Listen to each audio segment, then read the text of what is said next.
This program features live coverage of an African safari and may include animal kills and carcasses. Viewer discretion is advised. Jambo Jambo, welcome in the Masai Mara of Kenya. We have beautiful sunrise this morning. Welcome aboard to your very own safari live from the African wilderness.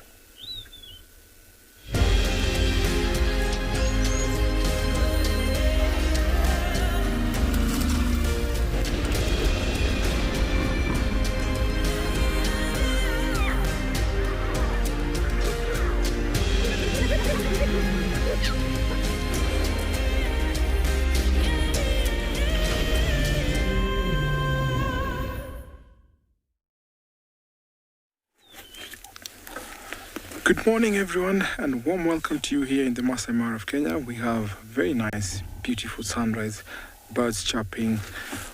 My name is Tim, and behind camera we have Big James this morning.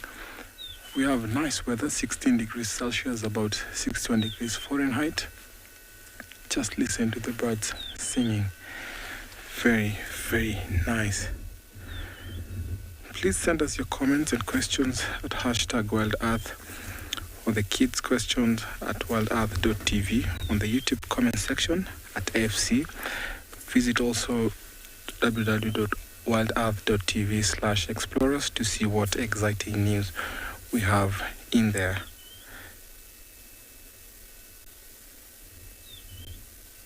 Just a moment of silence as we listen to the birds chirping and the sun rising.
Carpenter, another gorgeous morning in the Mara, indeed.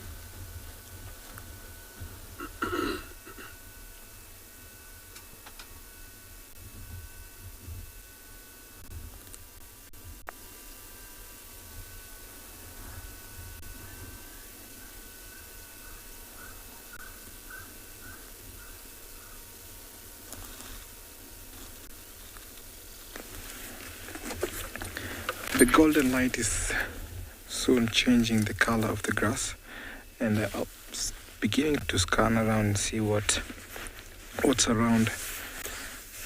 So this morning I'll be focused on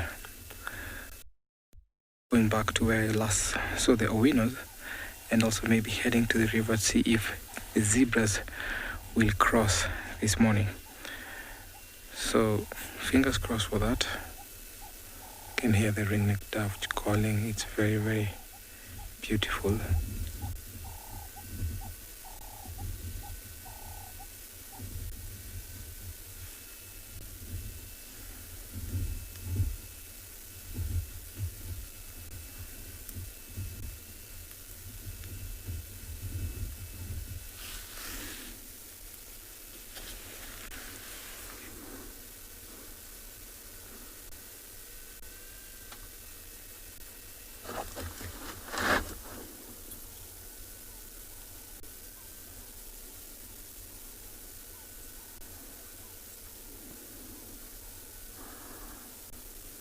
Marianne, I agree with you. It's so peaceful, amazing sky, the golden color. What a perfect, nice combination.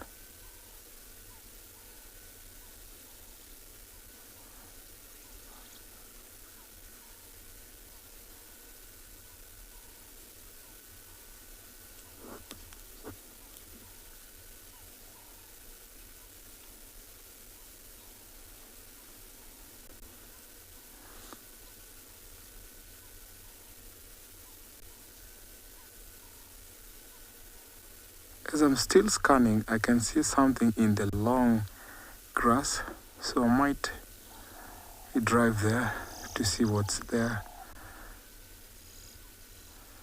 You never know what's hiding in the long grass, so I'm just going to head there slowly to check out.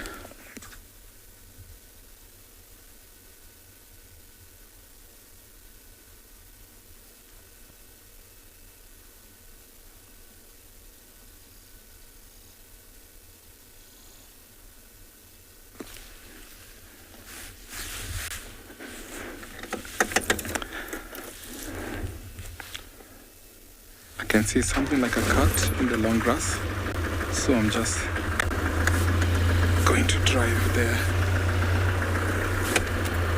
It's good light thanks to the golden light. I can see an animal in the grass, looks like a cat, so I'm just driving there slowly. It's farther ahead where I'm driving. Look at that beautiful light. It's a gorgeous morning, so hoping for a nice animal activity this morning. We don't have lots of grazers at the moment because of the rains, so they always prefer where the short grass is.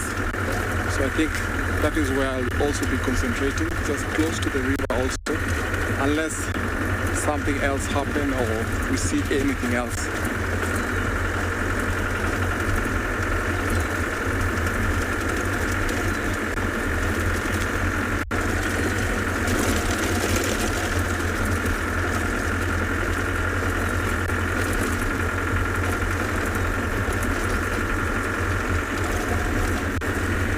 Just going to stop here for a little while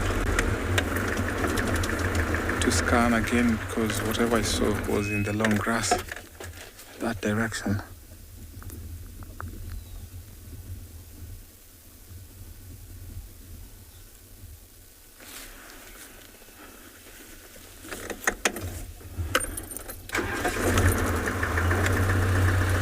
Looks like a lion.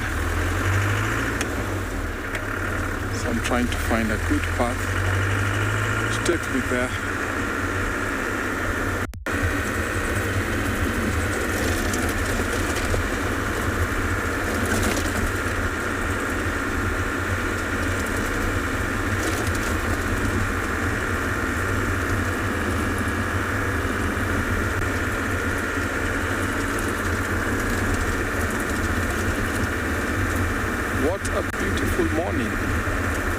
the golden hour, the golden light, very beautiful.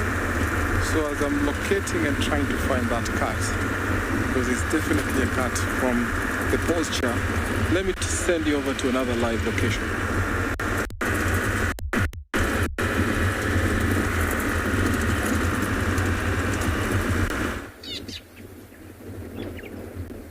Well, good morning to everybody and welcome to a wonderful and very cool Tswalu Kalahari. My name is Kyle and behind camera is David. Very, very warm welcome to everybody. David, thumbs up. Yes, there we go. We have been watching this wonderful little bird. This is a fork-tailed Drongo. And I mentioned yesterday that when we were further down south, we were looking for a pair, preferably, that we could find a nest. And then hopefully we could view and share the wonderful and very complex behavior of brute parrotism. That shrill, that very sharp, and now songful whistle. It's made by him. They've got quite an array of different calls, so his repertoire, so to say, is very, very large. But it's almost got like a mechanical sound with whistles put in between here and there. Very overcast day on Tswalu this morning. This uniform grey sky, this cloud formation, we will refer to this as stratus. It is by far one of the most prominent clouds found across the globe, and a very important cloud to reflect a lot of heat that is obviously pushed down onto this big, beautiful blue planet. So if you think about this uniform structure above us now, when the sun is at its hottest, this cloud is reflecting sunlight and as well as heat and shooting it back into the atmosphere, actually cooling down the globe. It plays a very, very important role in the cooling. Oh, you're far away from Joburg, little birds. As a hardy does. Ha, ha. They say they actually shout out like that because they're afraid of heights. That's not a true story. That's just their call. But our plan of action for this morning, what we're going to be doing is traveling down further south of here nice and slowly. We're going to keep tabs on this beautiful bird, and we're going to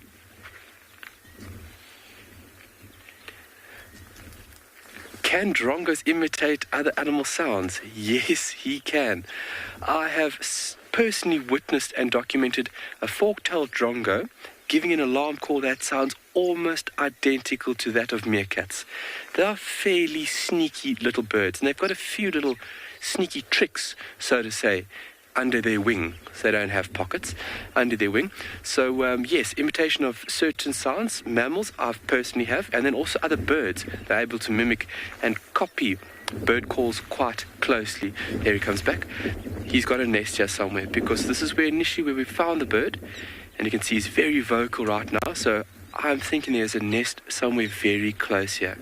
So what we're going to be doing is just checking all these trees. Like I said, they make a beautiful little woven, almost platform. Okay, they're both there as a pair. There's a pair here. There we go. So there's one on this beautiful camel thorn with all the white-browed sparrow weaver nest in it, and there's another one in the small camel thorn a bit further. That is gold for us. So now we know we've narrowed down the search, and we could be possibly very close to the nest. So what we're going to do is we're going to try and find out what's going on over here. We're going to take a little drive to a pan, see what activities are around there, and then hopefully when it gets a little bit warmer, we're going to visit the Makala group and hopefully catch a little glimpse of those new individuals. But for now, we're going to send you off to another incredible spot on this remarkable continent, and we'll see you when you get back this side.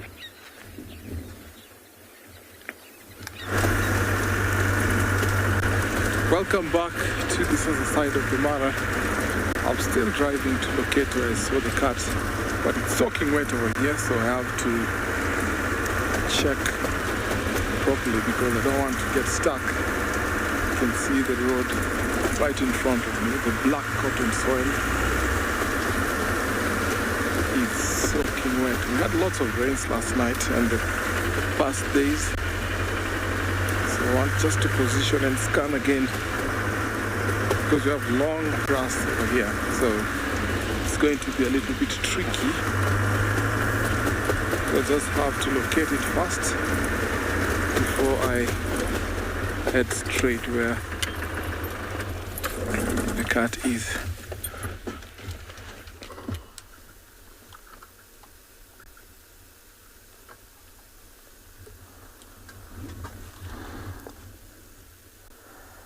There's lots of bushes, there's long grass, and there's a creek. So probably the cat might be in either of those.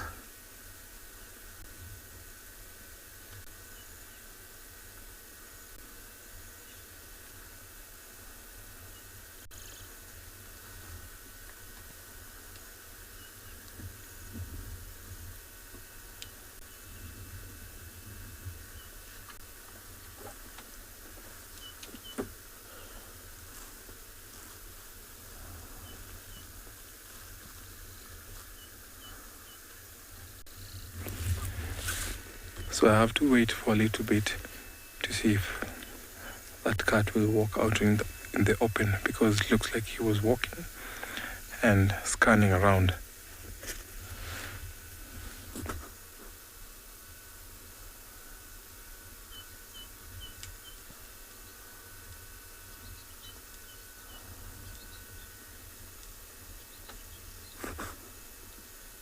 If not, I'm going to use an alternative route, which is a longer route going round.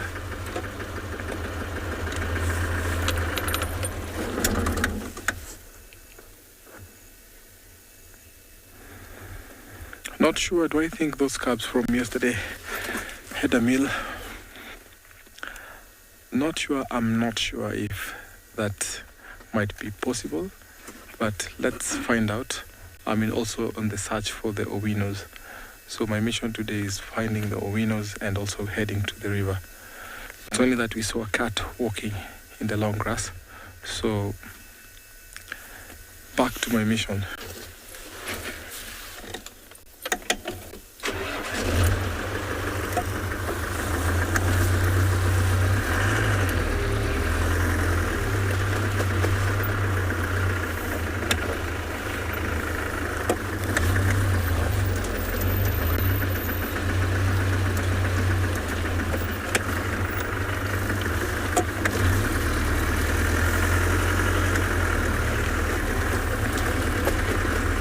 Over to my left, that is where we always see the owinos, and that's where I saw them last evening. So I'm heading there to find them. I don't know whether they made a kill or not, but they looked like they were so keen to find something to eat. Those calves need something to eat. The mothers also need something to eat as well. So let's find out if the owinos are out and if they had something to eat.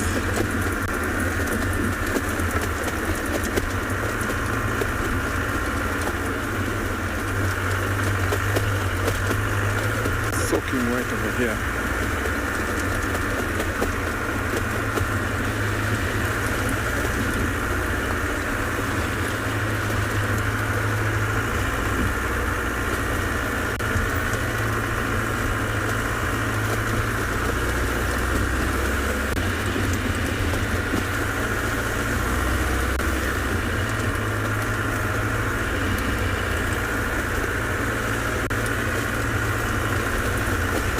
During the rains we don't actually move a lot because of the bad roads, bad condition of the game drive tracks become impossible, because you can see around here it's black cotton soil,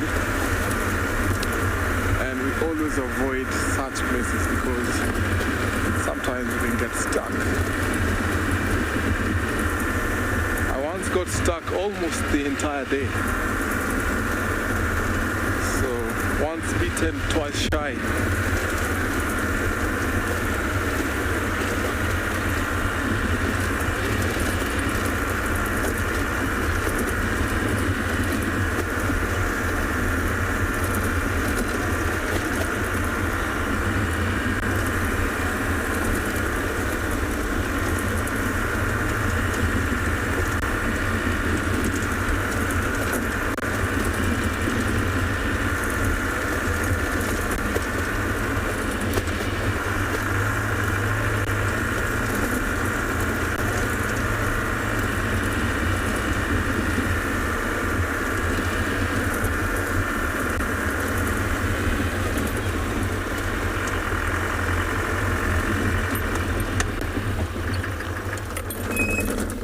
Tim, is it difficult to spot animals in the long grass?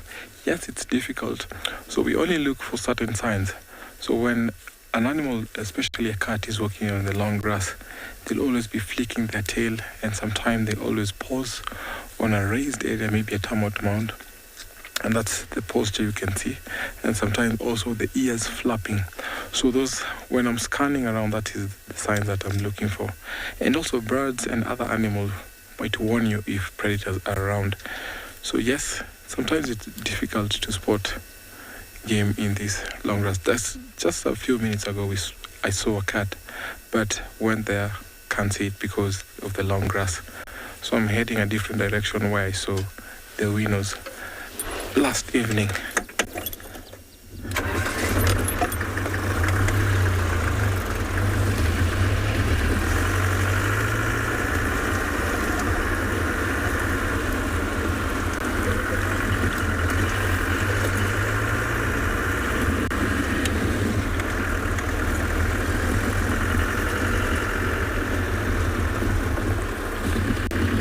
So I'm back on the main road. So we have a very beautiful bird perched on a elephant dung.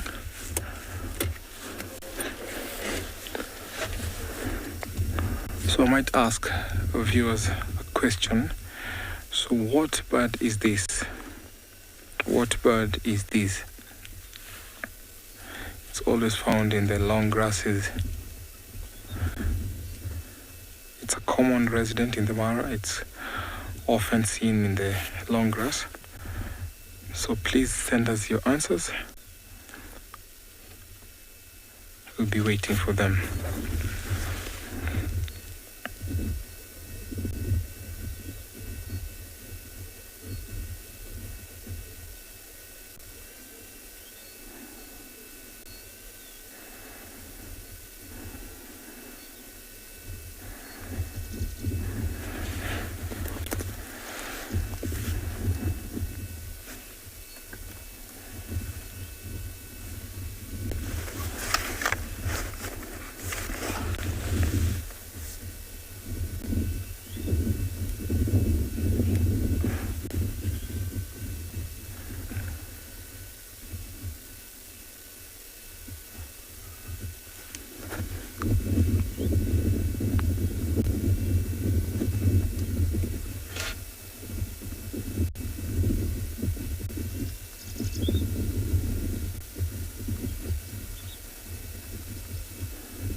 Off because so maybe I'll try and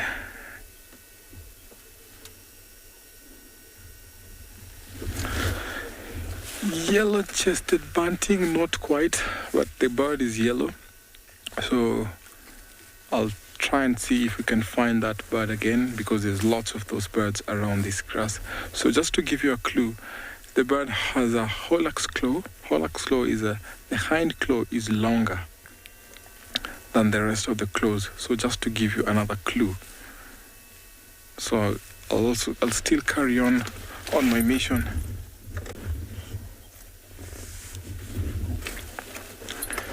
Sassy Ann, thank you so much. That's a yellow-throated long claw. Well done.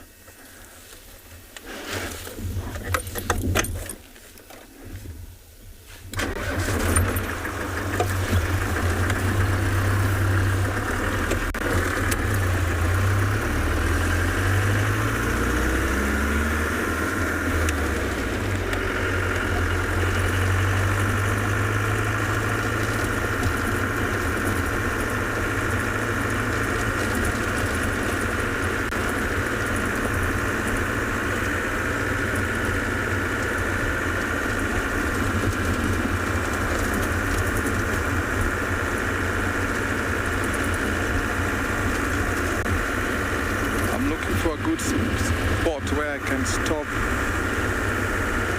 to scan again, because that's where I saw the winners, just on the floor of the escarpment.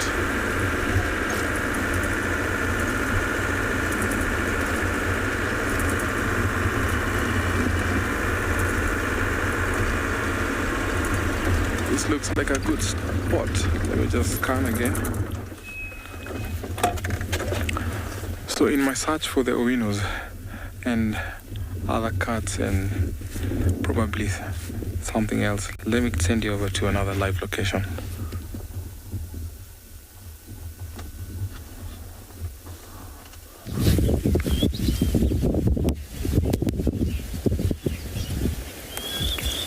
It's a nice still morning, or relatively still morning. Bit of nice solid cloud cover, stable air. It feels good for a morning of foraging. As you can see, these baboons are doing just that, walking along and plucking up all the little grass shoots and any insects that they find amongst the meadow here on zebra clearings, along with the impala and a wildebeest as well. It's actually a lovely little assemblage of animals, and it is really lovely to be out here. Hi everyone, my name is Mike, BK is behind the camera, and you've joined us at Eco Training's Pridelands Conservancy. And we haven't gone far from the camp. We've just been sitting with these baboons for a little time, just because it's very rare here at Pridelands that we actually get to watch baboons doing something like this. And it's so nice to have a camera which has a fantastic zoom. We don't have to get too close to the animals, because this is old farmland, and it's not particularly far from the town of Hoedspruit, the little frontier town that it is. Baboons often get into people's gardens and then get chased away. So baboons in this area are generally quite wary of humans. And so it's nice to see these ones doing normal baboon things without giving us too much attention. Oh, and the wildebeest is also doing normal wildebeest things. Was having a good old roll down in some sandy dirt, just marking its territory there. A nice big male wildebeest. A solid animal. Ordinarily, all these animals have no conflict with each other, as the wildebeest will not bother the impala, and the baboons normally wouldn't bother the impalas. But at this time of year now, when there are lots of impala lambs, baboons can start to become an issue. Because you see those baboons in the background, some of them are very big. And some of those baboons might just, if there wasn't all this lovely green food around, might actually be looking at those impala lambs as a little bit of a snack. I mean, some of these big male baboons weigh just as much as the impala, sometimes even more maybe. So they could easily snatch up an impala lamb and carry it off, which we have seen in the past. But luckily, right now they don't seem to be having any conflict, all moving happily together. What is that baboon doing? It's doing some yoga. Sometimes you just got to have a good stretch. So these baboons would have been roosting somewhere in the trees or in the large trees of this drainage line, and now that it's morning, they're all on the move. Remember, yesterday was very windy and cold, and it was actually quite rainy, so now that it's a lot more stable, a lot more still, there's a chance a lot more insects are active, which is something the baboons would very much be using the major part of their diet.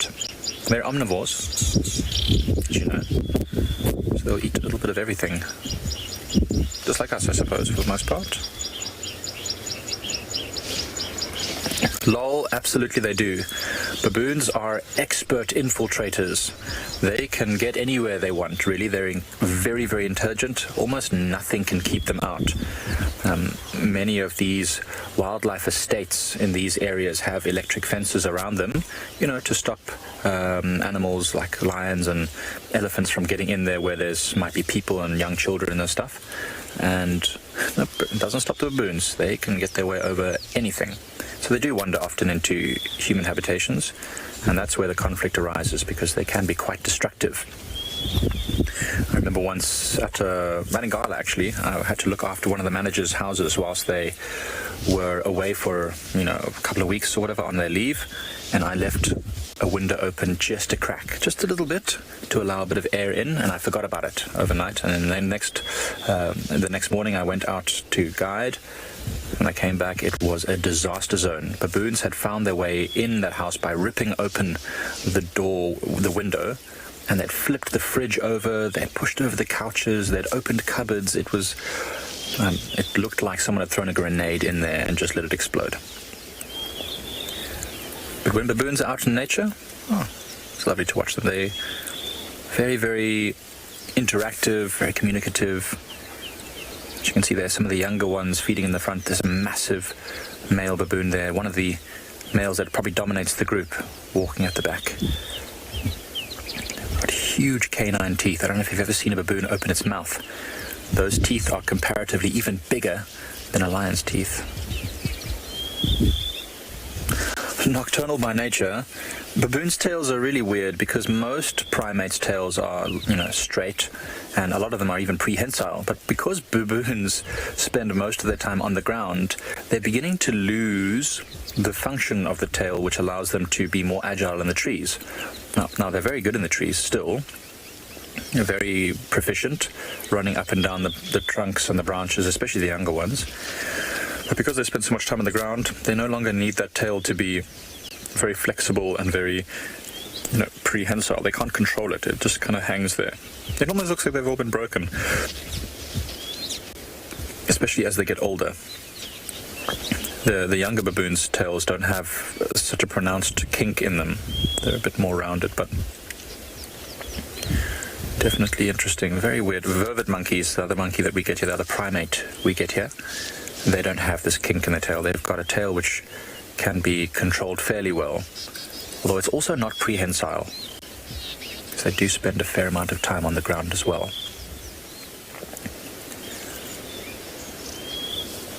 There's even some kudus here in this clearing that are coming out. There's a young male kudu. Oh, look at that! It's playing with the baboon. That was funny. Sometimes you find members of different species having a little interaction together, and that's always so weird and fun.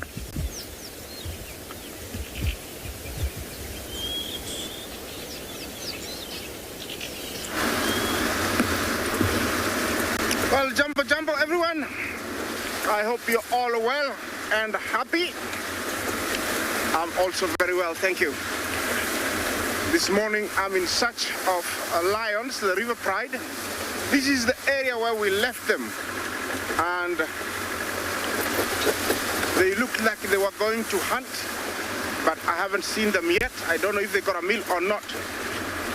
There was a lot of rain last night, and that's why you can hear.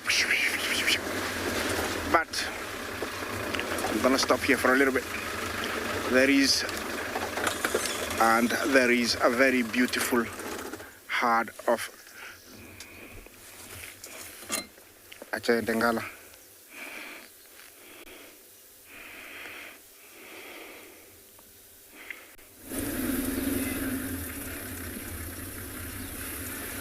Good morning, everybody, and welcome to andBeyond in Ngala. We've started off the morning with a bang this morning. We're following the open breakaway pack of wild dogs. They have kept us on our toes this morning, up and down, changing direction constantly. And now we're finally on a road and moving consistently in one direction. That is one of my favorite things about the wild dogs, is how you cannot ever predict what they're about to do.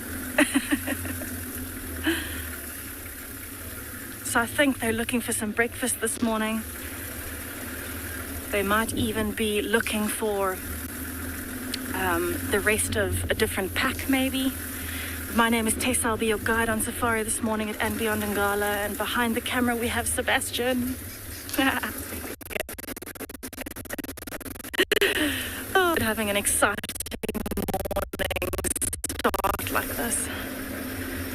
And I knew that our consistency last night would pay off. I worked really hard for those wild dogs, and they were actually very close to where we had those lions. But they were just moving so fast we couldn't catch up, and now I'm happy.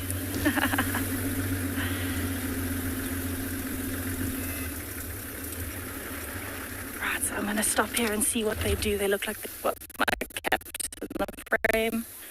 There you can see they're all seen walking on the right-hand side. And they're all trees. But my very white patch above her tail, alpha female.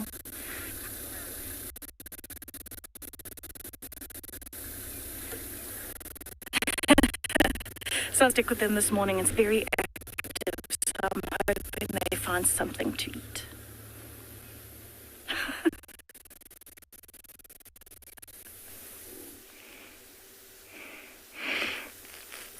Well, wild dogs are always very exciting, and it's one of those animals that are very active, so you have to catch up with them.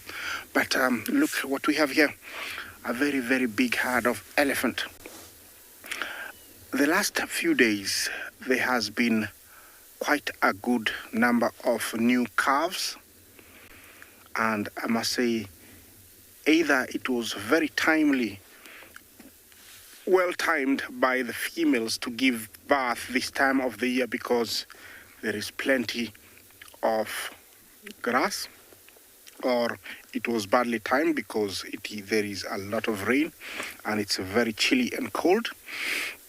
Very late in the evening, we noticed one of the females had her amniotic fluid almost coming out, but it was very late, and that's the next reason why I've come here. Hopefully, maybe we'll see the young one. You see that tiny one there? I don't think that's the one from yesterday. She was much older. The cow I saw that was almost giving birth very late in the evening. They've heard me, and that's why they huddled up together. It is common for elephants when they hear human voice and they're not very comfortable to, gang up, gather up, and the little ones are always put in the middle. Definitely the one in front with the really young, calf looks like the matriarch. And you can tell in this herd there is quite enough elephants everywhere. Yeah, it's just one of those beautiful mornings. The sun is just right. The weather is just warming up. Something has been spoken and everybody has come together. And you can tell the matriarch is in front. They are taking command. Definitely they need to get out of here. Maybe they have too many little ones. They need to get them somewhere before the sun really warms up so that they can have a good rest. Very smart elephants. They know that the little ones are always, Well, I'm gonna leave you with that beautiful sight as we take you to a live location.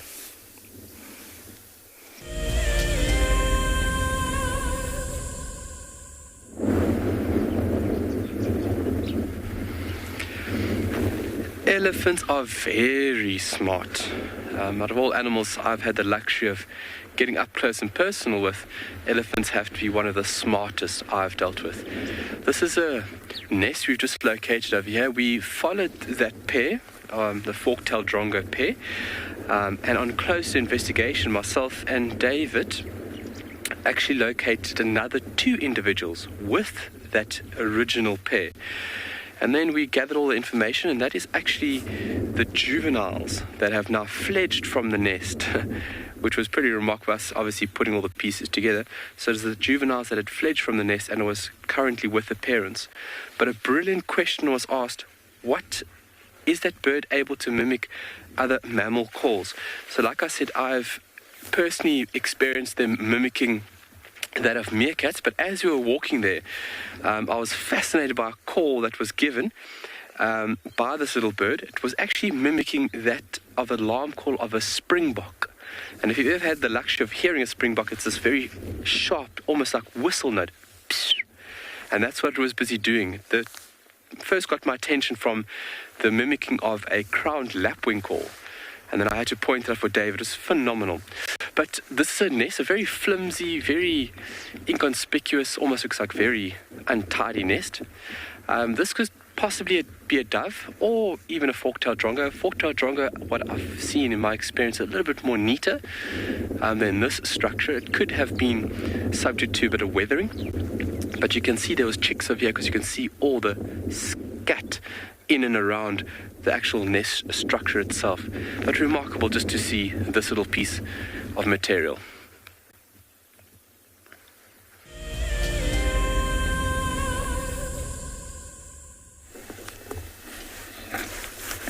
So welcome back to the Mara, and what good news here.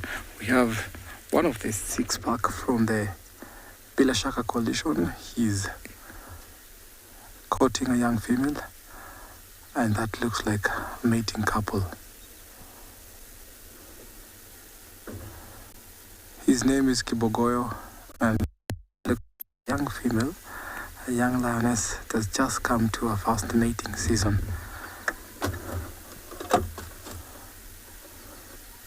And Kibogoyo looks like he is full. He looks like he had something to eat last night.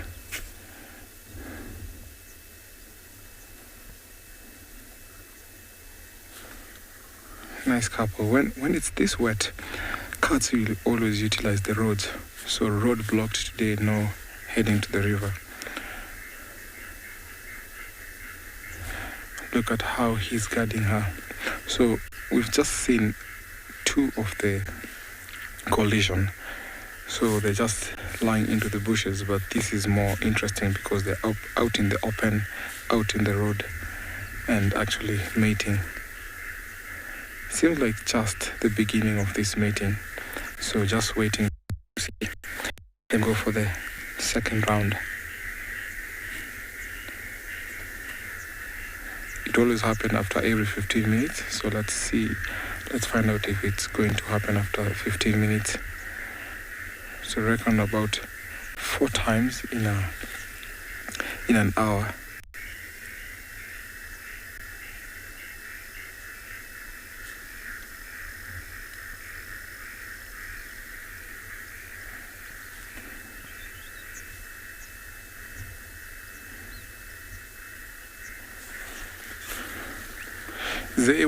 Why do lions have a mating season just like other animals? Because lions have to nurse their cubs for about 2 years.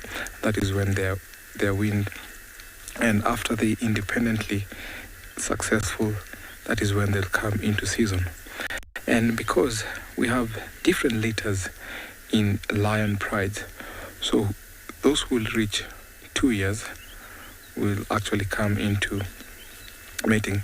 And the reason being, we have different sets of litters, and it depends on how long the mothers will take to make sure that they successfully wean their cubs into maturity.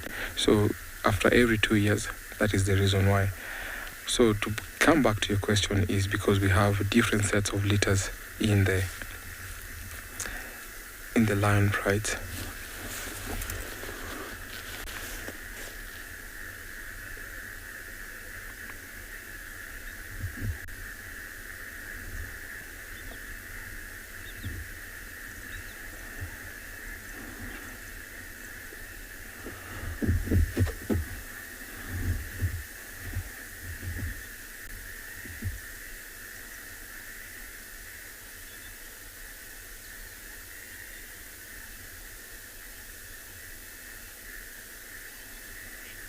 Jane, he is a stunner. I can't agree more. About 3 weeks ago, Kibogoyo was mating one of the breakaway lioness. She's a mother to 2 youngsters about the age of 2 years old. So he was mating her. So we've always seen this collision hanging around here, heading all the way to the main crossing, to Mogoro area, and back to where we just saw them. Seems like they've extended their territory and also their pride areas.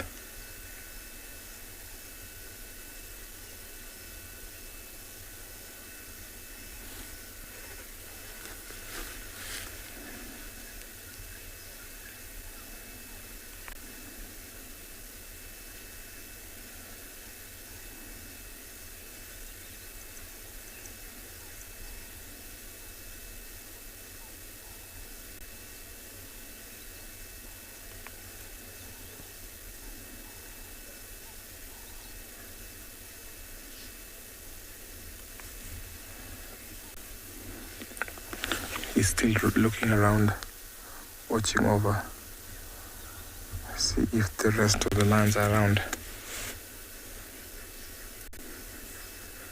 Jeanette, how old is this lion? I'll place him to be about 6.5, almost 7. almost 7 years.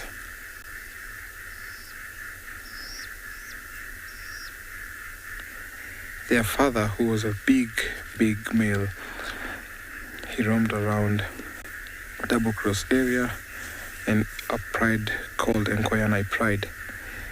He died at the age of 16 from old age. He died on the 18th of November. So he's left a legacy. So Kipogoyo, together with his brothers, they were 6 and came to Bilashaka area, and that's why they're called the Bilashaka Coalition. They conquered that territory, they pushed the musketeers off, and unfortunately one of them died, I think earlier this year, from a fight from the Salas Coalition. His name was Babayao, so we're remaining with 5. We always see Kibogoyo with 2 of his brothers. It's easy for them to conquer and push off other pride males from their pride area when they walk in 3s and also in 2s.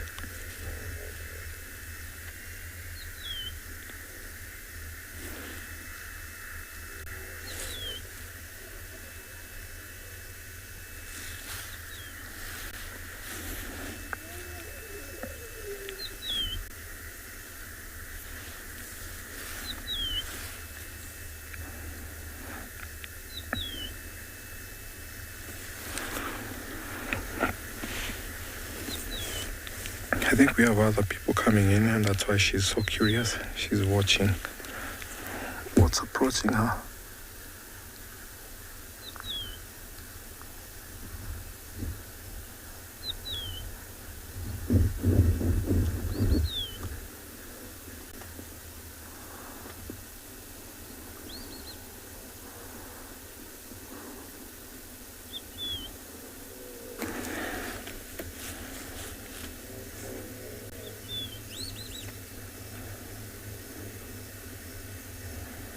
Nocturnal by nature, his paws are massive, definitely. So I think they might be going back to it.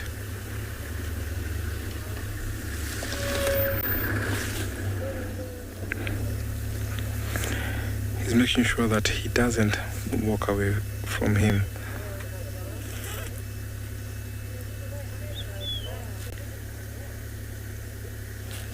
And there you go.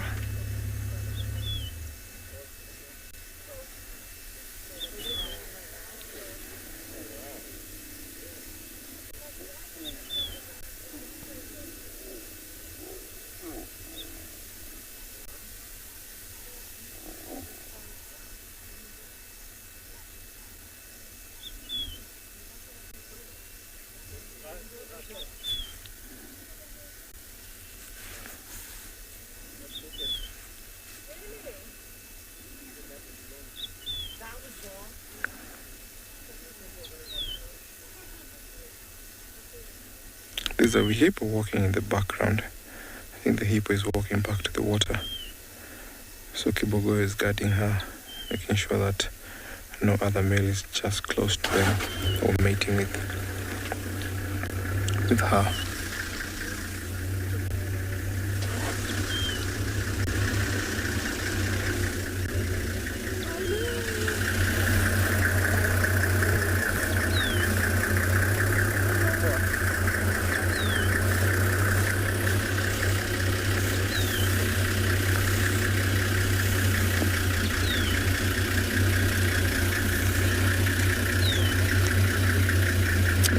Watching.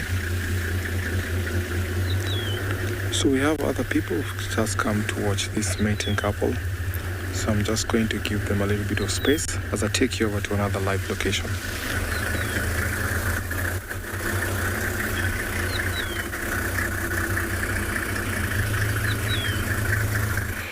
Well, from hippo lions mating to hippo out in the open. Always nice to see these guys out in the open, because many people have been to Africa, and also I've experienced many times that I want to see them. I don't know if it's because I can go late. They're always in the water, so out in the water, is quite perfect. Very small ears, because they're not afraid of anything. Eyes on top of the head and nose, well adapted for living in water. These guys can weigh a good 1,500 kilos, but they can reach up to around 2,000 kilos. They go out to graze at night, and right now he's heading back from the night shift. Up to 40 kilograms of grass and browse is eaten, and looks like he's not very happy, coming straight towards me. Let's see the reaction. I'm gonna gauge the distance. This is a very dangerous animal. They're very big and can run very, very fast. They don't like humans by all means, and out of water, they are a threat in all manner. He's showing signs of not being happy. Yeah, walking fast, not stopping to feed, every now and then stopping to really, make sure that I'm not moving maybe. This is a guy that I've come to see almost every other day out in these open plains. And he normally goes to the forest. I think there's some nice grass there, and then comes back very early in the morning towards a pool that we don't know exactly where it is, and it could be, in the forest behind me. That's where he's heading. It looks like he means no trouble to me, so I'm gonna reposition so we can see where he's going. This is the closest you want to have a hippo with a vehicle.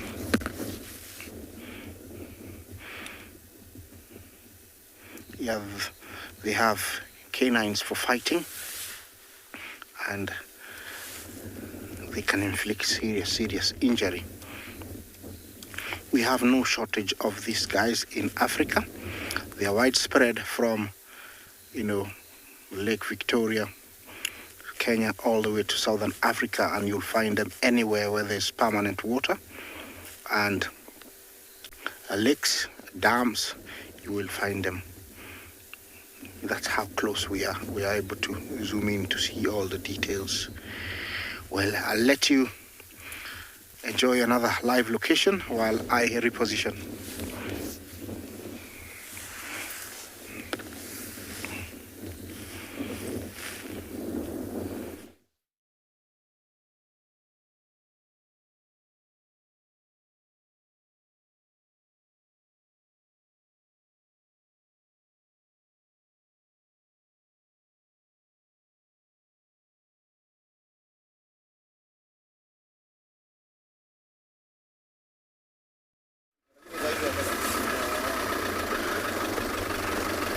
Well, I have repositioned, and my guy is right here. He hasn't gone very far. He's got his head down. I don't know what he's trying to do. Let me position here. Yeah, these were very, very, very close. I think this is the closest I've ever been to a hippo. And he's busy grazing. Very, very big.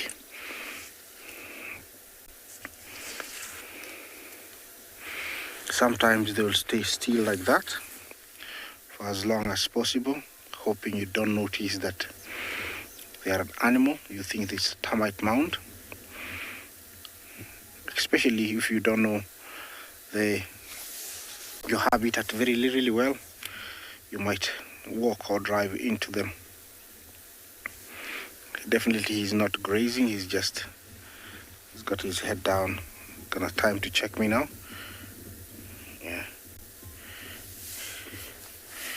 Yeah, it's a big guy. You don't want to mess with him. He's got a small pool there. This is how wallowing holes belonging to warthogs eventually become too big because elephant come and dust bathe or mud bathe. Then eventually the hippos, rhinos, and then the elephants. They're quite important because, yeah, they store water for very long, which is good for animals. They don't have to go to the river all the time. I think he's found a spot just in case I was to head towards him. He will just get into that spot. Definitely, he is very much aware that I'm here.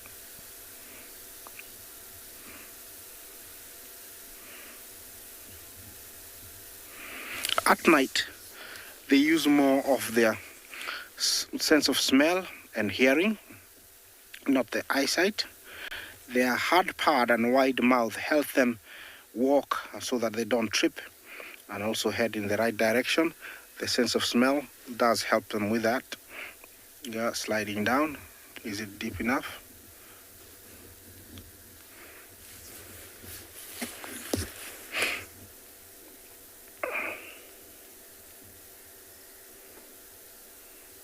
What are you doing, big guy?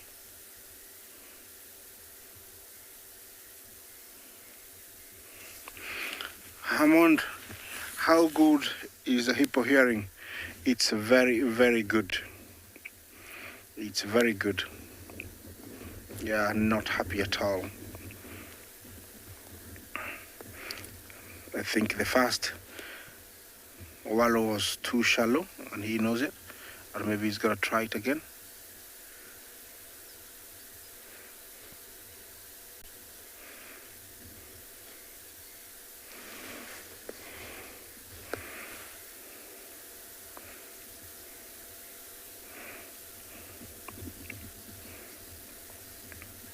Sometimes small wallows like this can hide such a big animal, and that's why they're so dangerous, these animals.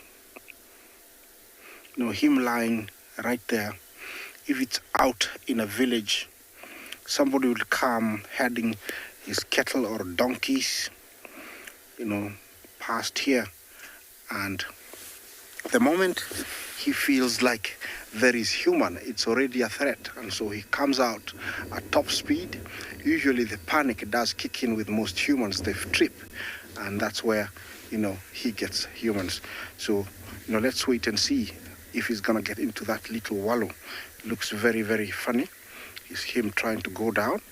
I don't know if he's scared or he's too deep. He doesn't want to slide down. He's trying to find the right angle to go down.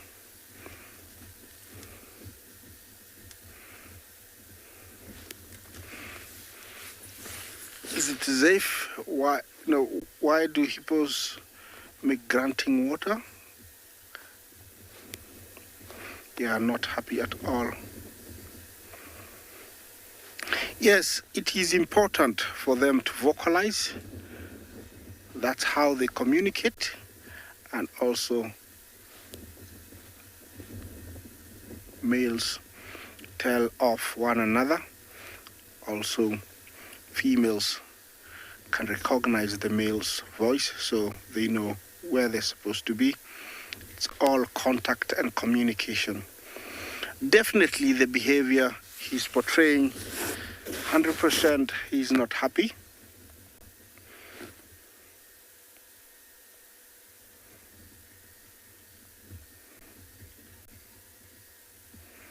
I think he was trying to find a spot to hide so that I could not see him, but he wasn't very comfortable either getting in because he was going not to be able to get out, and so he has decided to go to his usual spot, which is a long way down the trees.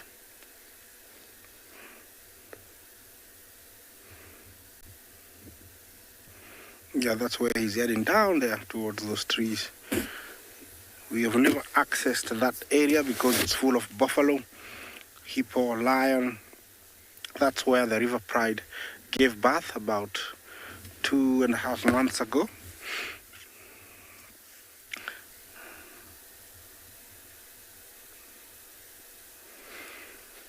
Well, I'm gonna move on. Let's take you to another live location.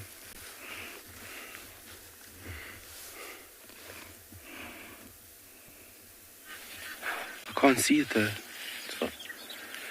Alright, welcome back to Tswalu Kalahari. So, like I was trying to say earlier, the privilege of jumping off a vehicle and getting on foot and away from the noisy iron horses, definitely a great thing and something that I love doing. And now while we were busy looking for nests, David decided, no, let's come to this dam here, Chukudu Dam. And we found a hole in a tree, and we're just going to show you folks very, very quickly. So obviously we don't want to be here too long. The parents have just flown off.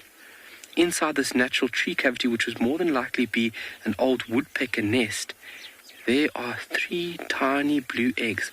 Well, not so tiny, actually quite large, but 3 blue eggs nestled inside this cavity. So we're just trying to get, it's very tricky, trying to give you folks a view here. So let me stay there, David. So it's a bit tricky. I don't know if we can get a clear view here, but on the top right hand corner you can just see the top of an egg. Busy shine. You can see the color and as well as the shape isn't to what's inside this nest. This is a little nest over here that is lined with lots and lots of feathers, and these 3 little blue eggs have got tiny little brown speckles dotted all over them.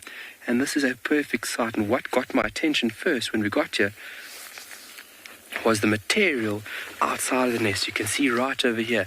It's a bit of material here and a bit of material here. We actually found a starling with a bit of headgear. There was a...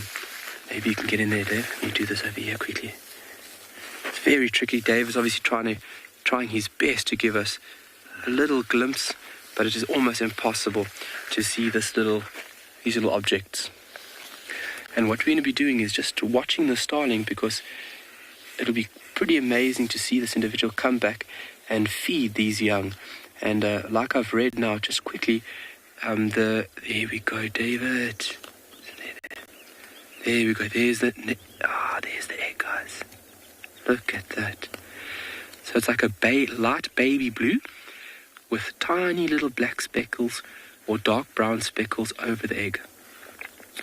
And I've just read there in my app that the nesting or these little chicks, this early development stage is hardly documented. Nocturnal by nature, little speckles, they are so cute. It's like a soft baby blue that these eggs are, but remarkable to find structures such as this. I love looking for nests. So what we're going to be doing is we're going to focus on this. We're obviously going to utilize this in the upcoming days, and hopefully we can get some tantalizing information out. And you can see this beautiful old structure still here, but still being very, very important role player to multiple things. You can see more woodpecker nests over here, and they play a vital role to excavate and open up these beautiful little sites, and then obviously abandon a lot of them, and other birds such as these starlings will then utilize these wonderful structures. So we'll visit back over here shortly. We're going to send you guys off now for a little bit, and you'll see you when you get back.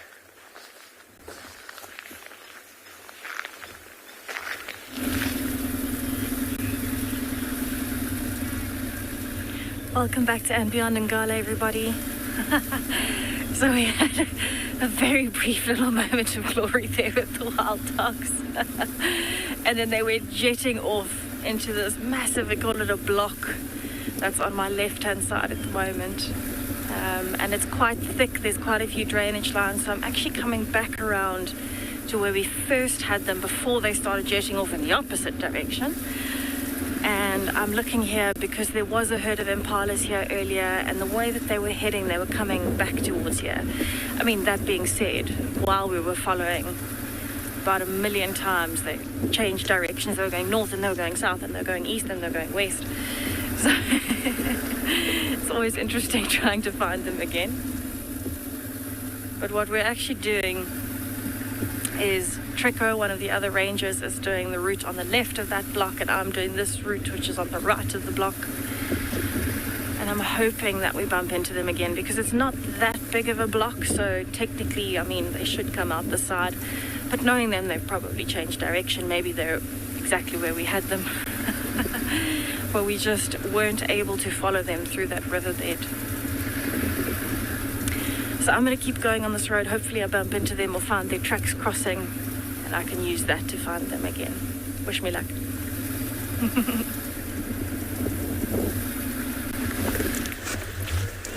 Welcome back to the Mara. Mating lions keep on moving from one place to another, but still utilizing the road.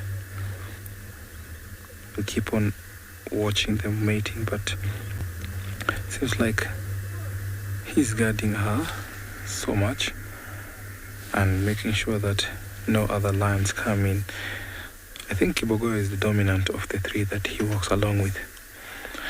And you find sometimes lionesses, they'll play a trick where they'll mate lions in a coalition just to make sure that every lion is assured paternity, and when they watch the cubs, every male lion in the coalition might think that the cubs are his.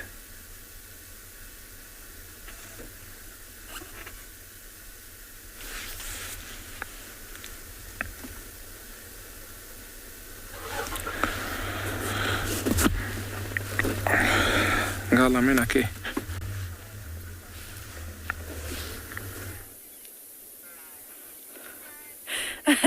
As I turned the corner, we bumped into the pack of wild dogs.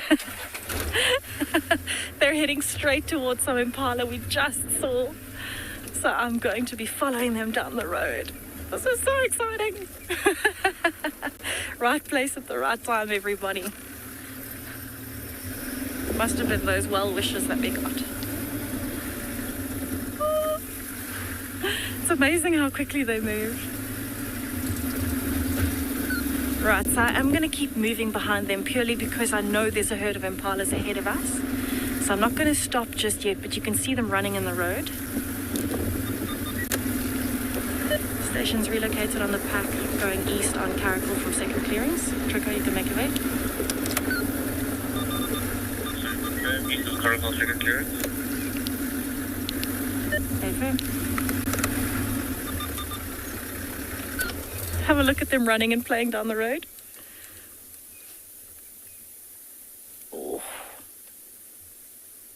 Oh my goodness, I cannot believe our luck today. I mean, is this not the most incredible animal to be sitting with this morning?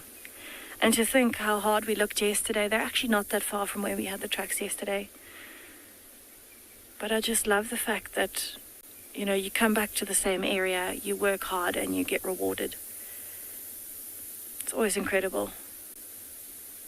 So this morning they're moving quite far distances. They're doing a combination of you can see scent marking, I'm going to move forward, and hunting. Bridget, wild dogs actually have the best endurance of any of the predators.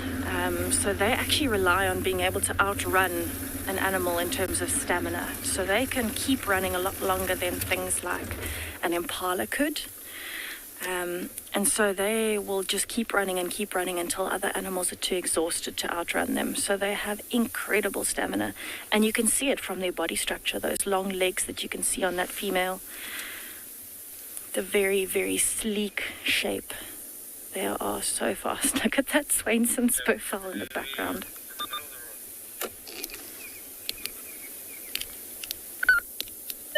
AFM, you'll get my visual. I've got radio down, I'm live.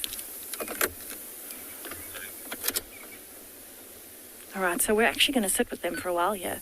But you can see they're doing a combination of moving, scent marking, sniffing. And that's because there are 2 or 3 other packs that we have in this area. And so here at andBeyond in Ngala, we see a variety of packs of wild dogs. We're incredibly lucky in this area of the Kruger Park. And so there you can see some scent marking. They urinate in the same place. They'll all go there and sniff it. And that's because they want other wild dogs to know that they are here. They don't stay here oh, you can hear an impala alarm calling. Did you see how that got that wild dog's attention?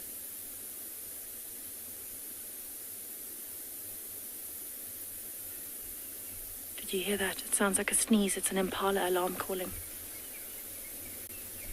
I don't think they've seen the wild dogs, but they might have been able to smell them. It's quite a strong smell. It's looking straight at where that herd of impalas is now. There we go. Right, I'm going to give them a little bit of a head start, and then I'm going to keep going behind them. Oh, they've got distracted again. I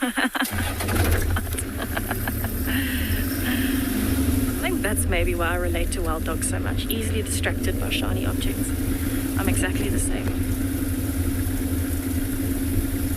Right, they're actually coming back towards the road now. You're going to see them to the left and in front of us.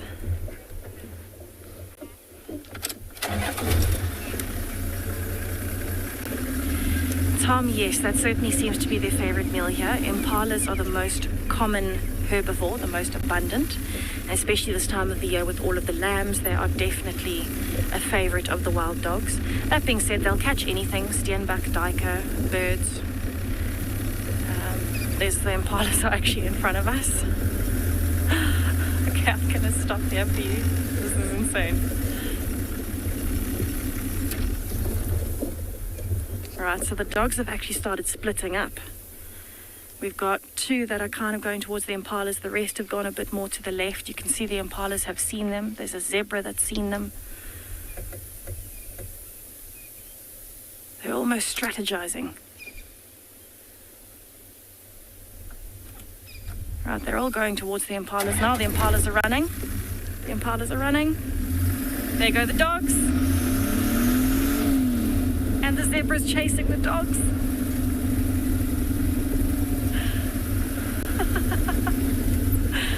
This is crazy. They're trying to catch up with the rest of the pack. So we've still got 3 of them to our left and in front of us. Oh, they're going to cross the road at speed in front of us. Oh, this is amazing. They are going so fast.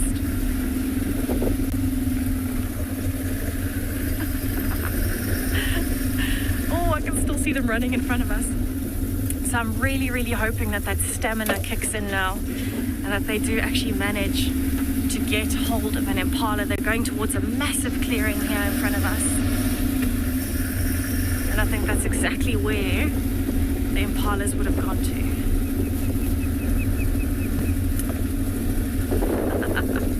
This is crazy. So it's always a good reason to follow wild dogs whenever they're on the move.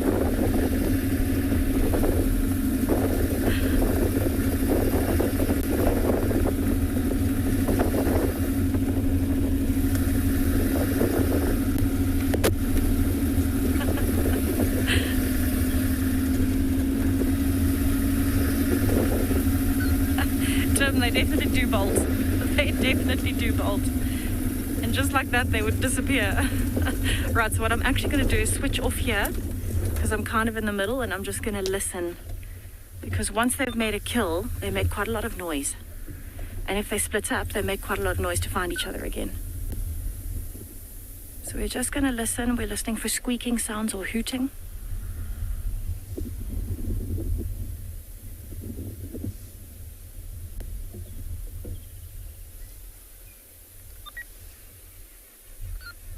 They disappear so quickly.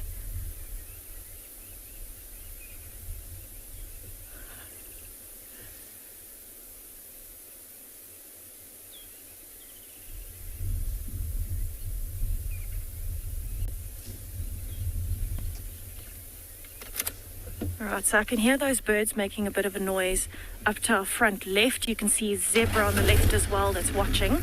So I think maybe they might be there because those birds are kicking up a fuss. Got them. Yes. Using birds. This is absolutely my favorite search. You cannot ever get bored of a wild dog search. Trico, we've got them. Come back to the tab.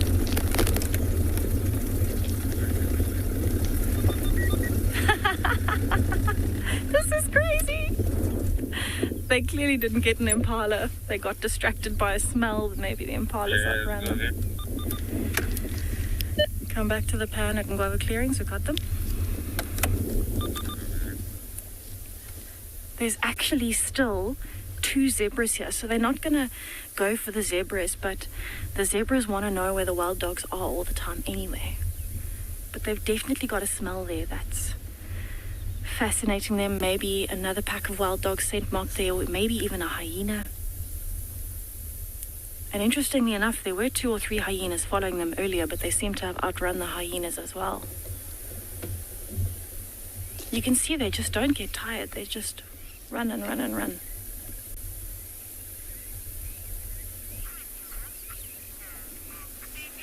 So we've got them all around the car at the moment, which is absolutely incredible. I'm definitely going to sit here as long as I can and see what happens. I love wild dogs.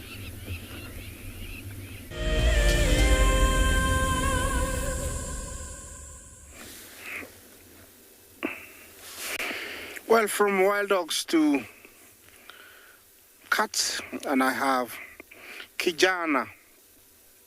He's in a very tall grass and looks like he's picked up some scent of something, and he's following it nice and slowly.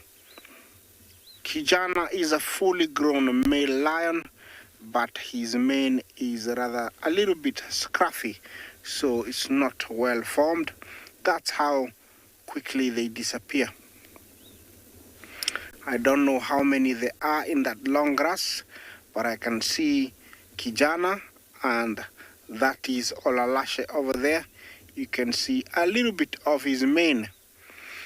They ate a few warthogs yesterday morning, and I think that's alive, and that's why they are really resting in that tall grass.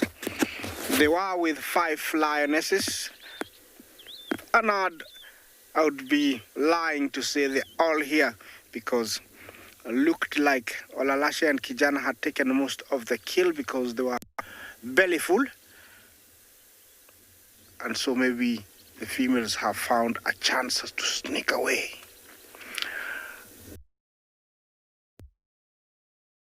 Go find of their own. It does happen, and it is normal for lionesses to sneak away. So whatever they find, it's enough for them. And I think it is very reasonable to do that, because they need to be alive.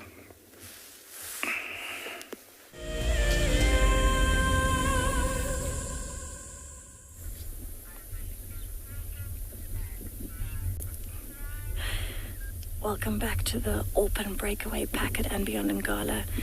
So it seems we've got a herd of wildebeest coming towards the wild dogs. Some zebras in the middle that they seem to be playing with and tormenting a bit. Have a look at that. So they're still getting distracted by smells, but the zebras are still trying to chase them. And the wildebeest are coming in from behind. Have a look at that.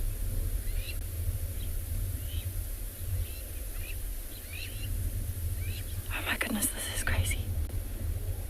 The wild dogs don't know where to go. So they definitely don't need to worry about getting injured by these animals, because they know that they are faster. But it's just incredible to see how these wildebeest and the zebras are rallying together, and the wild dogs are coming back again to chase them. This is crazy. Have a look.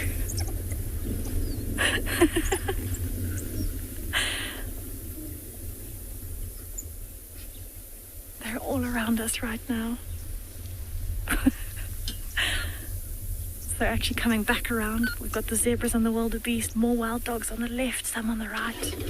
This is crazy. So it's actually quite normal for these animals to be rallying, because they're in a herd. They know they're too big for the wild dogs. Maybe if there was a newborn, that one might be a bit more tasty. Oh. They're actually going to chase the wild dogs again. Whoa, the wild dogs are coming in. Okay, I'm going to turn and swing.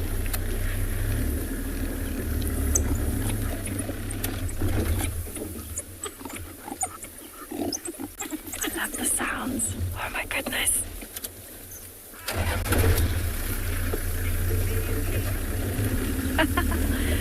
It is certainly very chaotic now, Wild K. Very, very, very chaotic.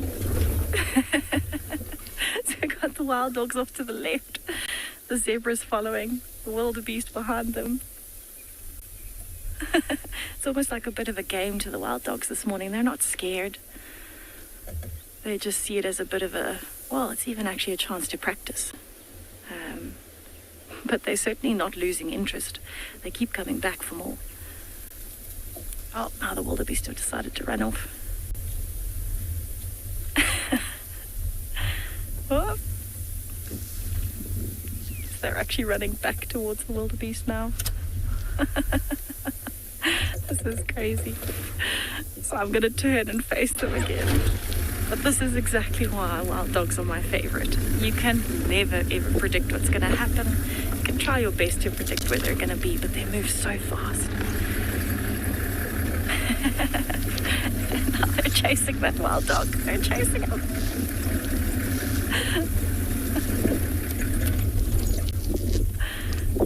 This is crazy. So you can actually see they're rallying.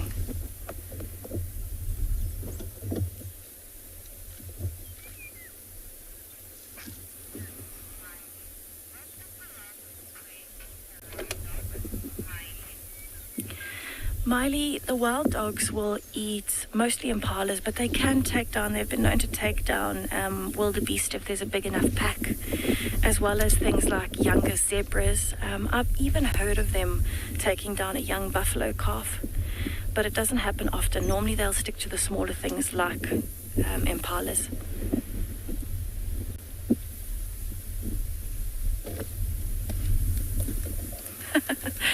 So hard to predict where they're going to pop up, and yet here we are surrounded by a pack of wild dogs. And the wildebeest are back in front of us again. They might come and chase them. So this female that's running in front of me now, she is, to me, the prettiest wild dog in this pack. She's the alpha female. Oh my goodness. Oh, I can smell them really strongly now. It's one of my favorite smells. So we've got a standoff happening. I've got the wildebeest in front of me, wild dogs coming from the left, zebras behind us. Oh my goodness. All right, I'm gonna move a smidgen forwards again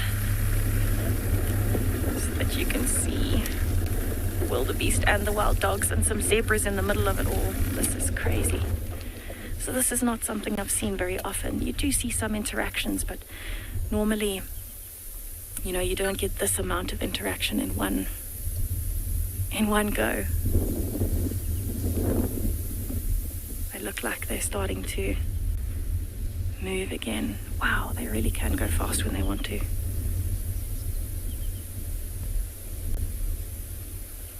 Imagine being such a successful predator. They have such good skills, those massive ears, that incredible stamina, incredible sense of smell.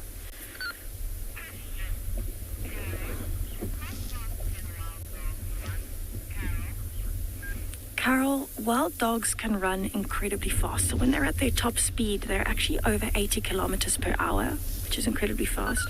And they can keep that stamina going for quite a while, which is also very impressive. On average, though, when they're trotting like this, I would think they're going at least 40 kilometers an hour just when they're trotting and moving. But when they're really, really at their top speed, it'll be over 80 kilometers an hour, which is, you know, pretty close to maybe 22, 23, 24 meters per second. It's incredibly fast. I think the average when they're hunting is in the 70s, but it really does depend what they're going for. I can actually see an impala in front of us, quite far ahead, and the wild dogs are coming in from the left. So I'm going to try and get you around there, although again they might change direction. You never know. You never know. Alright, they do seem to be coming this way slowly.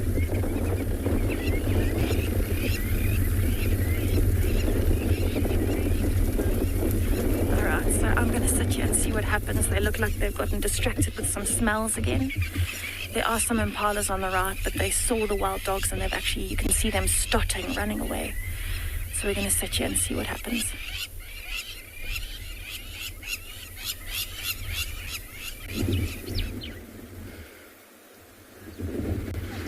It's a little bit chilly, but the first soldier has ventured out and has braved the elements just to make sure that everything is a-okay before the rest of the colony comes out. And as we got here, David caught a little and quick glimpse of the new individuals. So hopefully, fingers crossed, they emerge. So in relation to its environment, a small organism is obviously a lot more heavily impacted with conditions like we are experiencing right now. So the smaller the organism, the more heat it would lose to its environment in comparison to like an elephant. So this little animal's body is working overtime to keep itself warm. The conditions are not very harsh and very rainy and very cold days. Meerkats will not emerge from their burrows. They also put themselves at very high risk if they cannot emerge, because that's when they lose a lot of body mass, just on how much energy these little organisms' bodies are making or need to make to keep it warm. But with a day like this, it's not too cold, they will have to come out and eat. Through days where you have rainy period, 3 days, they can lose a lot of body mass. I've read up 50% of their mass can be lost through days to where they are locked to these burrow systems. But today is a bit of overcast. It's perfectly fine. You can see that the fur is doing its job. You can see it looks a lot fluffier. And that fluffy format over there is creating a thicker barrier or larger barrier between the outer skirts of the hair and the actual animal's body. It's almost increasing, it's almost like layer to ensure warmth is trapped in and not lost as quickly as it would be with the hair flat to the body or against the body.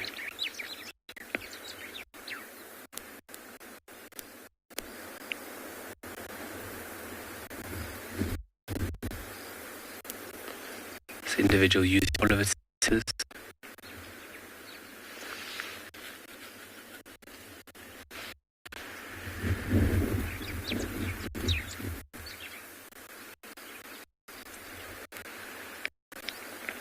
Obviously the wind does play tricks on them because there's a lot of things moving. Their eyesight is very good, but movement is what you want to use to pick up on a threat or predator.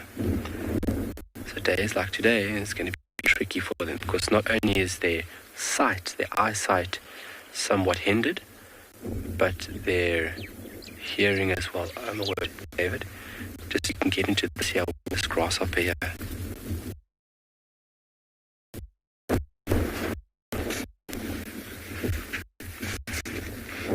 Folks, we're just going to take our attention away from the beautiful meerkats. There's a lovely little cryptic grasshopper sitting on the ground here, and it was using its hind legs just to shift soil away from its rear end. And I've seen that behave before when individuals are beginning to lay eggs in the soil. That's where these individuals will lay the eggs, and it'll be this tiny, tiny little elongated, almost looks like a piece, like a rice. Almost looks like a grain of rice, but light green in color and obviously very, very small. But how cryptically colored is that animal? Obviously a remarkable ability to blend into the environment. Maybe it's just getting comfortable.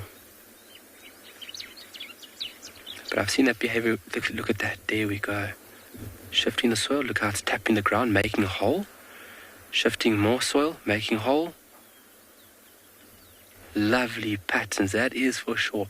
Patterns come into vital play and role for animals to remain concealed. Tricking one's eyesight is a very, very efficient tool on how insects and as well as mammals evade predation out here. And if you look across the globe, you can find an array of very complex patterns. If you think about living in the jungle, camouflage is definitely your best friend. So more than likely this individual is laying an egg.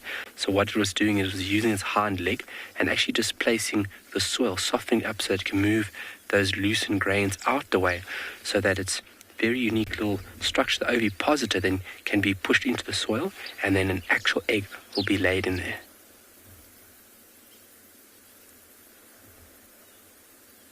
But not something that you just see every day. Look at that. Yo.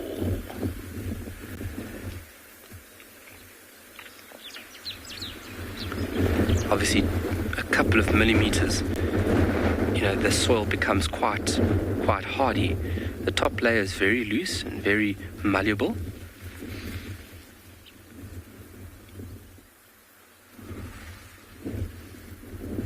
How many eggs could this grasshopper lay? Wow, I'm really not too sure on this specific species. But grasshoppers, if you look at their reproduction, they do lay a large amount of eggs. This specific species, I would have to go read up and go find out on how many eggs an individual would lay, a single female. I'm sure it'll be multiple. They're very successful. Grasshoppers through parts of the world can be very, very successful, making huge swarms at times and can actually damage crops and become a pest, so to say. It's not really a pest, it's what they do. We, unfortunately, as humans, if we've just taken over, we see them as a pest. They're not a pest. They're doing exactly what they need to do. Very important source of food for a lot of other insects, birds, mammals, and reptiles, but then also playing a vital role in utilizing vegetation to a certain degree. Look at that. So that very strong and powerful hind leg coming into vital play just to loosen the soil. You can see how it's settling itself in now.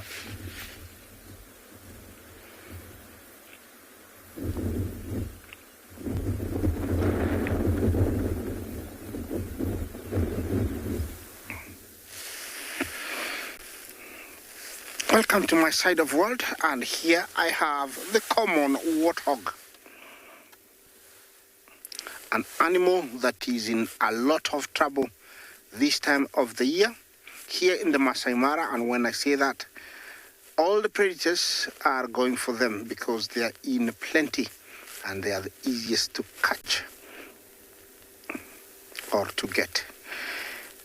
It is sometimes hard to differentiate between males and female when you're not looking on the backside or the belly button, because all of them have got warts on the forehead, but the male warts tend to be slightly larger than the females. This is an animal that is well adapted to living in harsh conditions and also lush conditions. In dry places, warthogs are known to go for very long periods without water, up to a month. Wherever there is water, they will seek it, and if possible, sometimes they will submerge or wallow in that water to keep cool. There is no other species of warthogs in Africa apart from only this one, and they are very protective and very, very aggressive towards predators if they have their young. And the only time you find males and females is when they're mating. Their senses are all very good, and they have a gestation period of about 5.5 to 6 months. They give a birth to up to 8 piglets, and they usually give birth in burrows. Of course, they don't make the burrows. The burrows are made by other animals like pangolin and aardvark.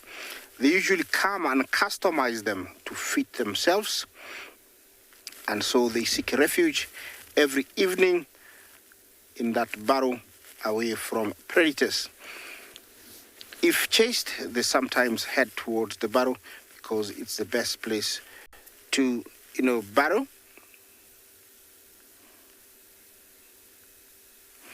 Robert Jumbo, how do warthogs defend themselves?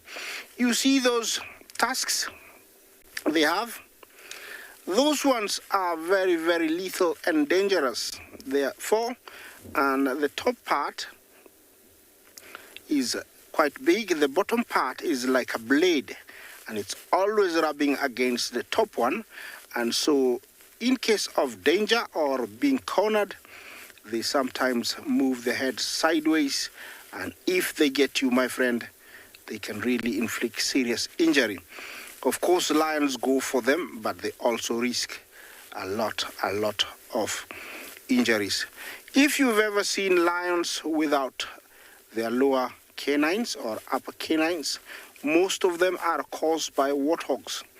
When they're chased and then they go quickly into their burrow, the lions come to peep, and they come out at lightning speed, hitting the lions, and that's how they lose most of those carnassials, the lions.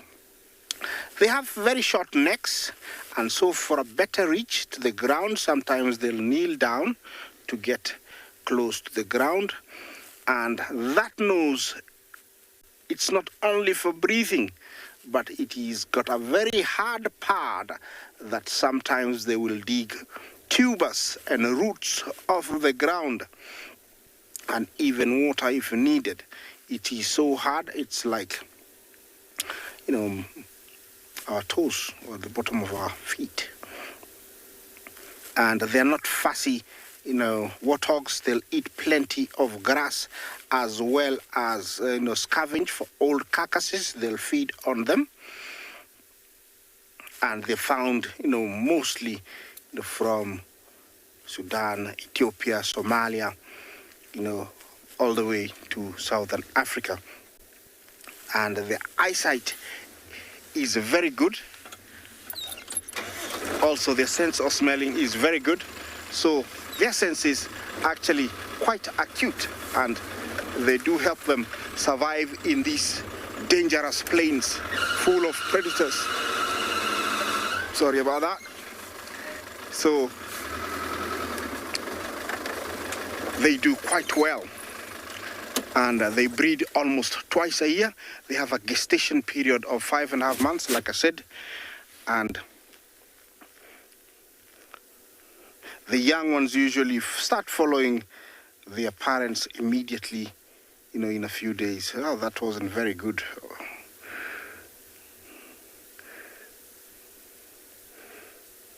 Males do fight for dominance for females in estrus, and those two looks like males. You see how they go down? We call them Kenya Express over here because when spooked, they raise their heads and run very fast. Quite funny if you ever seen. Let's take you to another live location.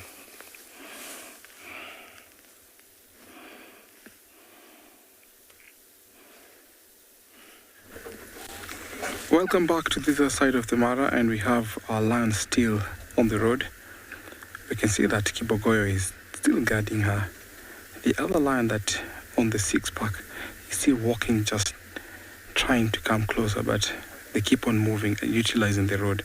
Because it's wet, we are seated on a place where we have two swamps on either side, so they can't really get to the marsh or to the swamp, so they're just utilizing the road. So every few minutes, probably every 10 minutes, they keep on going after. So they keep on mating. So just waiting for a little more minutes to see what will happen next.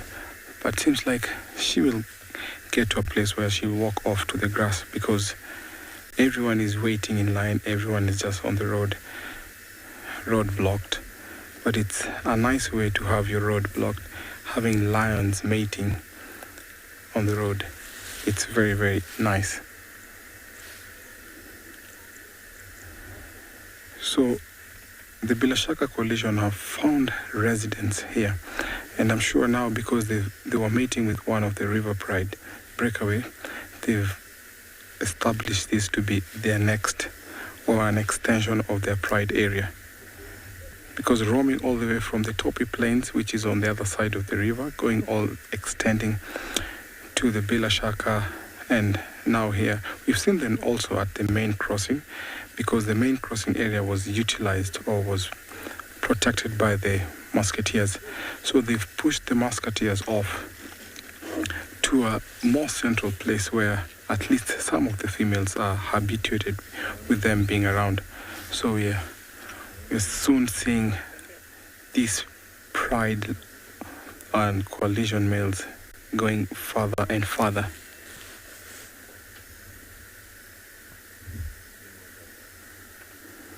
Annette, I agree with you, mating lions are so beautiful.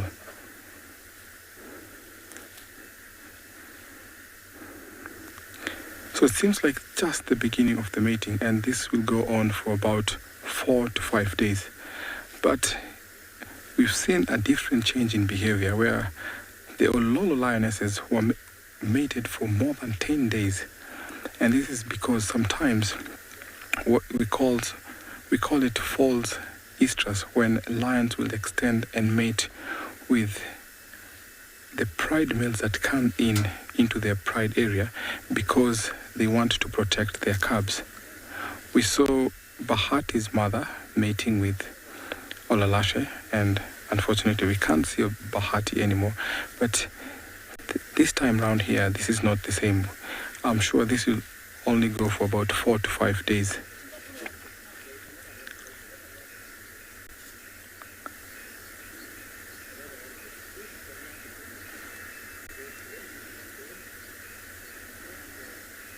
Still counting time, still counting the minutes, and see if she will wake up.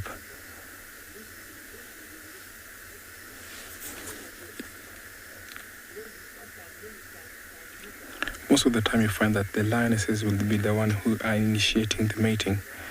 And so when she wakes up, he will know that definitely it's time to mate. So he's just keeping close to her. And once she wakes up, he will definitely follow to mount.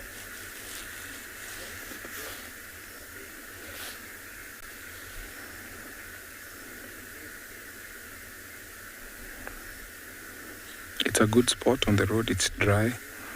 At least they can feel that bit of warmth, as other parts are very wet.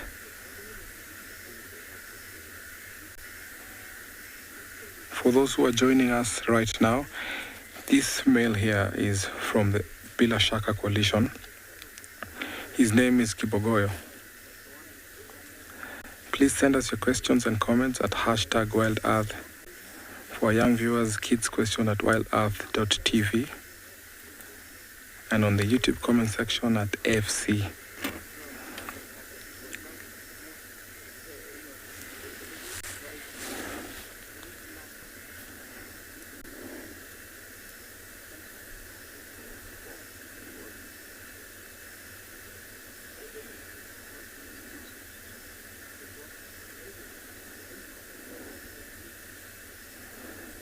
Tony, how do I know it's the first time mating? The reason being, the lioness is initiating it very fast and it's not taking long. It's only happening within 15 minutes. So you find that if lions carry on to mate before the 15 minutes, so it means that it's just the very beginning.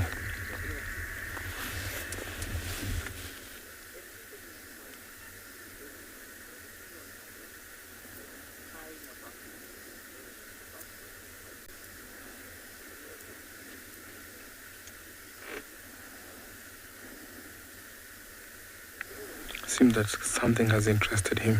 He's scanning around, watching what's close by.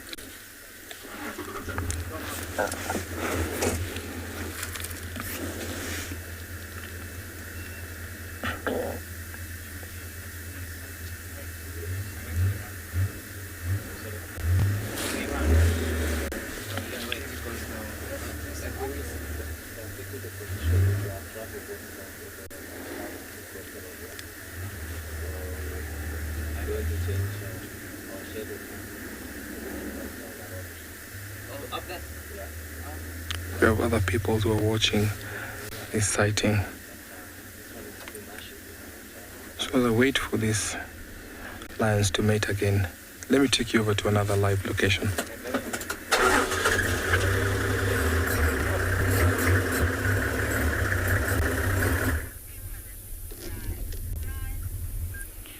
welcome back to andBeyond Ngala. We are still following this pack of wild dogs. And they've actually just come out on what used to be our old airstrip. And I think they're not particularly dedicated to hunting this morning. Every time they have an opportunity, they run, but they don't put, all of their effort into it. Like now, there were some impalas here, and they're actually not really chasing them. They seem more interested in scent marking. There's actually a hyena that's just joined the sighting. It's on the left, running towards the wild dogs. And I think it's following them to look for food. There you can see it running towards the wild dogs in the front. Go forward and see if we get some interaction from that.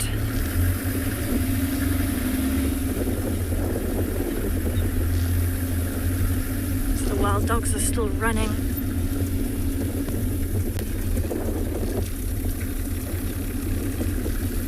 And they seem to be thinking quite a lot this morning. As they're moving, they're stopping, they're sniffing, they're scent marking. I'm starting to wonder if they don't have the smell of another pack. And that's why they're moving so much but not dedicating themselves to hunting. Because they haven't eaten, their bellies are quite flat.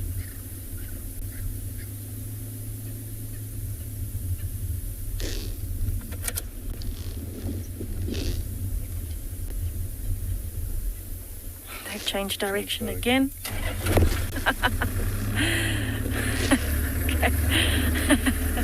It's actually always interesting trying to keep up with the wild dogs.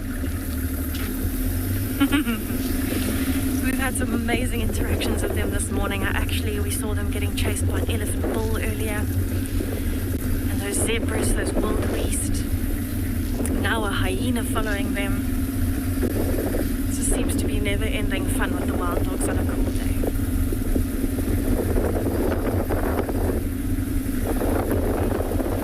So I'm going to try and find them again, see if we get some more interactions, especially with those hyenas following.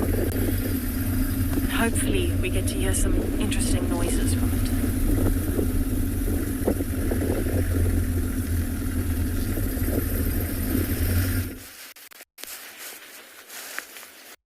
Sure, I couldn't agree more. When it comes to wild dogs, their behavior and following them, the luxury if you have following them is incredible. They are just the top when it comes to carnivores. They've got endurance like no other. We've got two. Oh, there's a third head. Oh, that's gone. Popping out here and there. Just making sure we haven't seen any other signs of the pups. So we're sitting very quietly and got fingers crossed that we're going to get view of these beautiful little animals.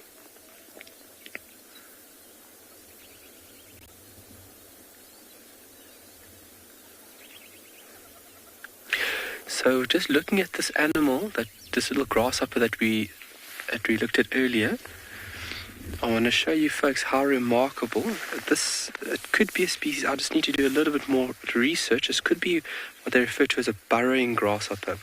And they actually bury themselves when it's windy or when they are under threat. You got it? Yeah. Which is quite remarkable. So we watched this animal use its very powerful hind legs. So if you look at grasshoppers, they do have, some of them have very, very prominent, very powerful hind legs. Some of them are fairly undeveloped. But it used its powerful hind legs to displace soil, move the soil out, made a nice little depression, put its body snug into it, and now has used its second pair of legs to totally cover it. It shifted little soil grains in front of it, around it, and then basically flicked soil onto its back to cover it totally. And look now how well camouflaged that insect is. So if it is a burrowing scorpion, they do tend to do it through windy days, which we do have a bit of wind today. And these overcast conditions, especially early morning like this, is not great for insects. Insects want a bit in order to operate. So more than likely this is where the leopard would stay until it gets a bit hotter, or if it needs to get a bit of food later on. Just had a bit of movement. I just had a bit of movement. That is remarkable. So you can see how that cryptic color now, that insect just totally blends in with those tiny little grains of sand, which is remarkable to see. Wow.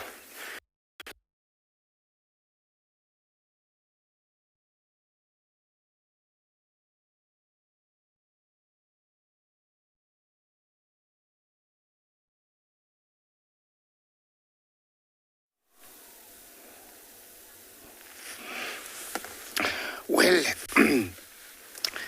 look at something different. Banded mongoose.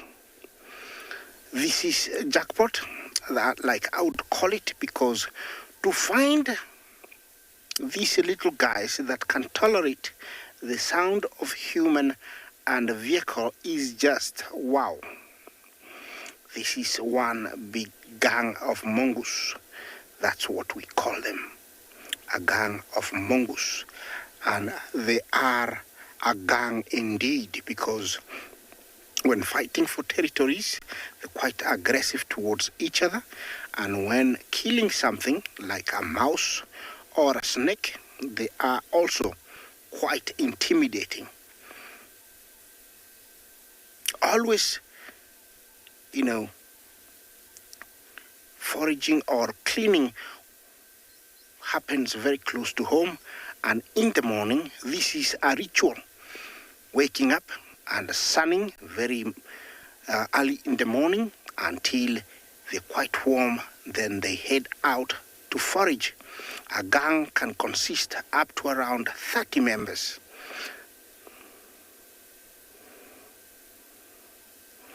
Leanne, are they bigger than meerkats? Very good question.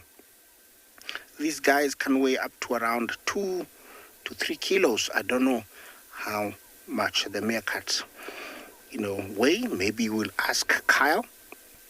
But I think these guys are slightly bigger. We don't get meerkats here in Kenya. I think it's too cold for them. That's how they resemble the meerkats. When they stand up like that, they're using their powerful eyesight to spot any danger. And normally, if there is any threat, there is a call that will be made, and everybody heads to the nearest, den, always foraging close to 3 or 4 dens, and so in case of danger, they just head there quite quickly. Young ones are sometimes carried like how lions carry their young ones. How beautiful is this? Just wonderful. Females have got a gestation period of about 2 to 2.5 months, and they give birth to one. Looks like they're heading out. Yeah, slowly they're starting to head out. It's amazing that they can tolerate me. Is out of this world. Normally they will run away.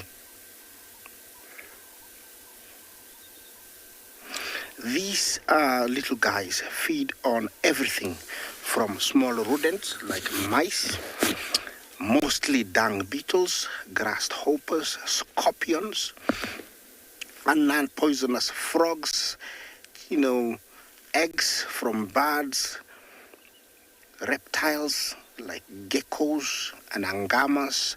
All of them are on the menu. The main threat is anything from leopard, lion, wild dogs, martial eagles, and also owls. Yes, this is so beautiful. I'll leave you to enjoy it for a few seconds while we take you to another live location.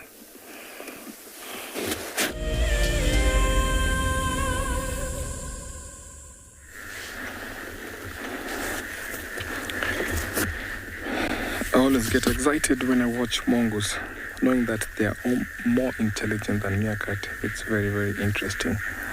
So here, our lions are still lying on the road. I'm waiting for them just to wake up. And you can see always when she wakes up, she's the one that is initiating the mating. Every once in a while, he has to watch around. Look at how he's looking. Scanning to check where his brothers went to.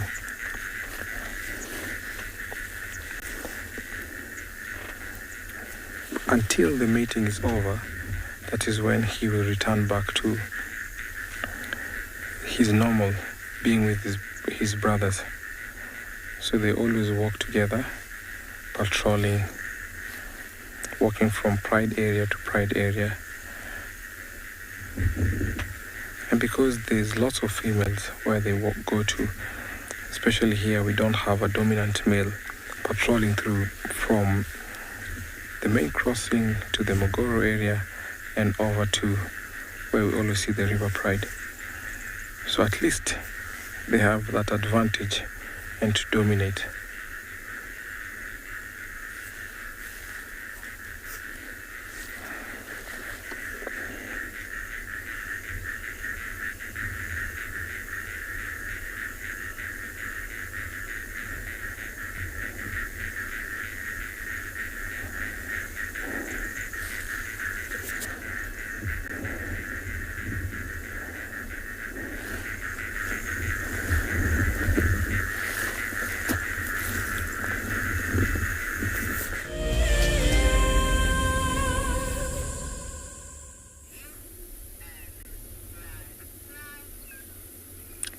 It seems like the wild dogs have finally started settling down for the morning. They have been all over the place this morning, playing, scent marking, chasing other animals. It's been incredible to watch, and now they've finally started kind of settling in this area. It's actually the same area where we had those zebras and wildebeest earlier, and they are actually still behind us. Yes, I'm going to move out of the area. But I think they're definitely getting a smell of other animals here. I don't know if it's maybe the lions from yesterday, or if maybe there's another pack of wild dogs around, because we had a lot of different tracks of wild dogs this morning on different areas of the reserve, and I'm theorizing that I think there was another pack of wild dogs here yesterday, and that's what they're smelling. And that's why they've been so frantic and haven't actually committed to a hunt. They keep coming back smelling the same areas, scent marking, and that's very typical if there's a rivalry between two packs in the same area.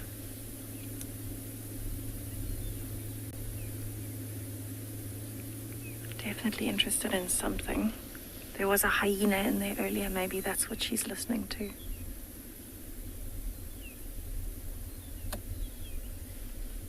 We have actually, I think this is the longest we've sat still with them the whole morning. They've definitely been keeping me on my toes. Wow, look at those teeth. So it actually surprises me that every time they've tried to hunt, they haven't fully committed. Because normally that would be something that would be top priority. You're going to get some playing here. Watch, watch, watch.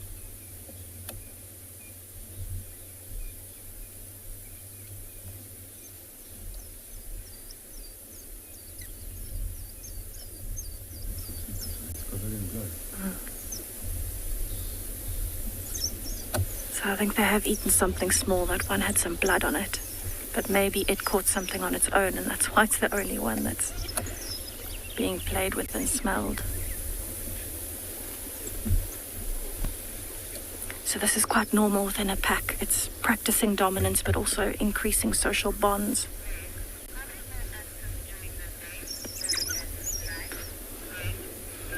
Greg, so wild dogs are very different to the other predators. They do tend to be, oh, it just regurgitated. They do tend to be more active during the day, but they're actually what we call crepuscular, which means they're active mornings and evenings. In the heat of the day and in the middle of the night, they should be sleeping. On a cold day like today, though, they'll be playing like this. Just listen to those sounds.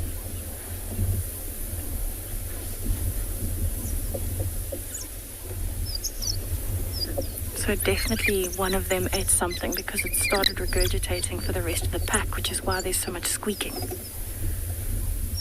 And a dominance issue, have a look at that. The one that's on the ground is less dominant.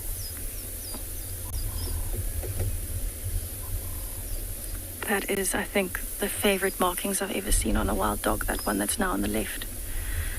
She's incredibly white. Lots of white markings. Just absolutely stunning in how stark the difference is in her coat are. See the blood on that male. Lots and lots of blood on him. I wonder if while they were running around scent marking, he didn't catch a scrub hare or a young impala. Look at that dominance display. So they're trying to get him to regurgitate. That's what all of the squeaking is about. Because wild dogs, once they've made a kill, will regurgitate food for each other if anyone didn't get enough food. especially pups. Oh wow.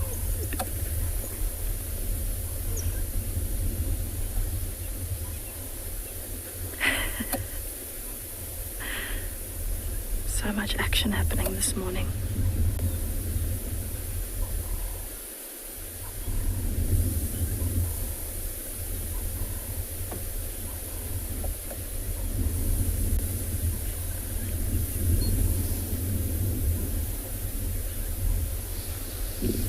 Now they all seem to be wanting to move a bit more again. But again, notice how they're sniffing the ground. They stop playing when they catch that scent. I'm fairly sure there must have been a different pack of wild dogs here. So I'm going to move you a little bit forwards. Because they're coming into this clearing in front of us.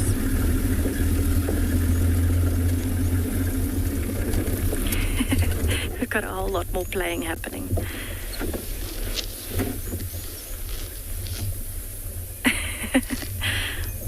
So those you might find might be slightly younger dogs, maybe young adults from a previous litter.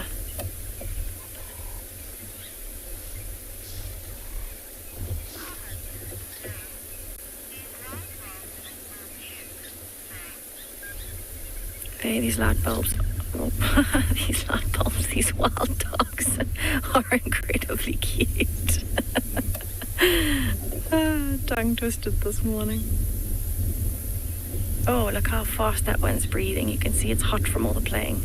And that's the one that ate as well. You can see all the red on its face and on its paws. So definitely having a harder time cooling down than the others. Too much red meat. You can see that belly. Like they've definitely eaten more than the others.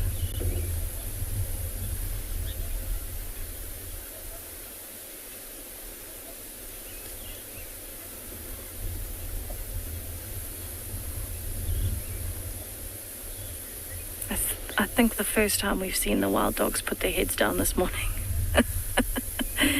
They have been on the go since we found them before 6.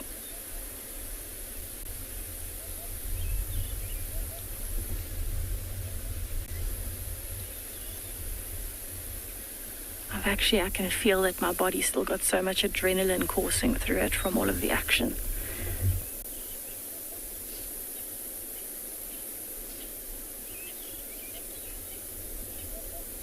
Actually, one of the younger ones there at the back chewing on a stick.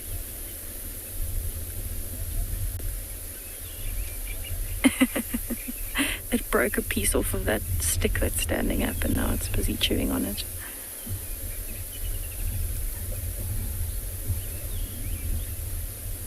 So incredibly white legs on that one.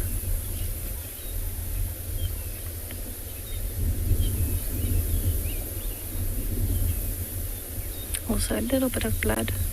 Maybe it also had some of the food.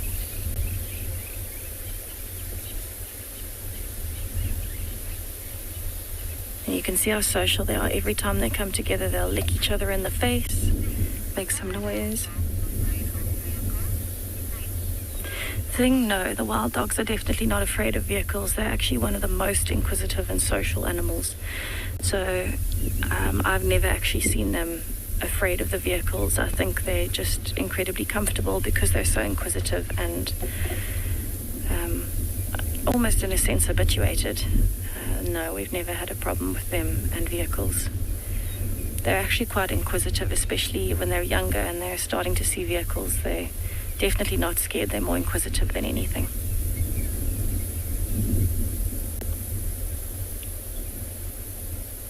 Thinking about what to do next.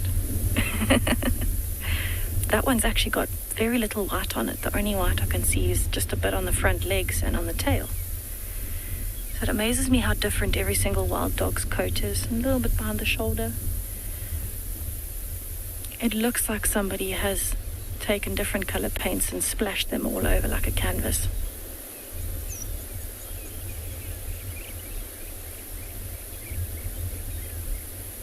So that's one of the older males. He's a more experienced male. You can see a few tears in his ears.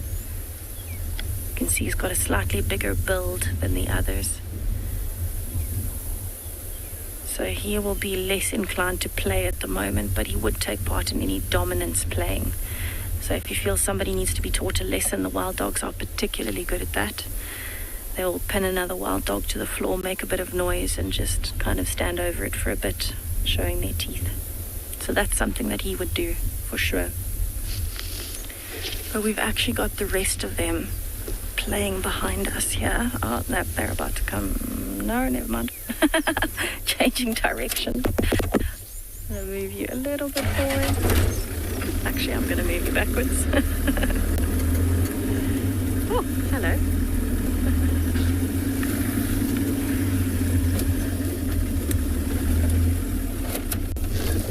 We've got them playing all around us right now.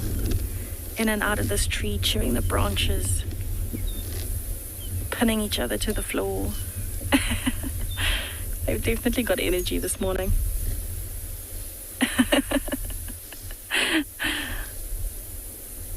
And actually here underneath the guari tree, have a look there. They're pinning each other. These are the 3 younger ones. Biting each other.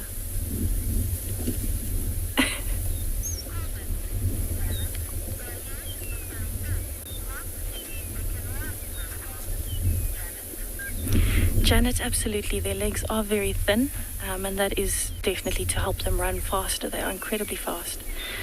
And it helps them as well with speed. So for wild dogs, it's quite important for them to be light and thin so that they can keep their speed up. Versus something like a lion that's quite heavy and thick set. They would rely on being able to surprise an animal from a close distance.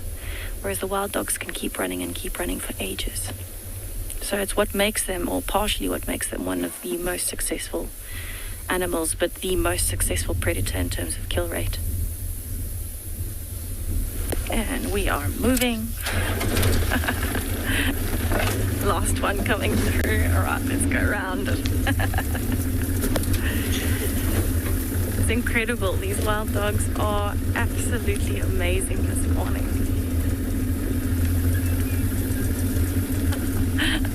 Right, so I'm going to keep following them and see what happens. It seems like it's going to be a very entertaining morning.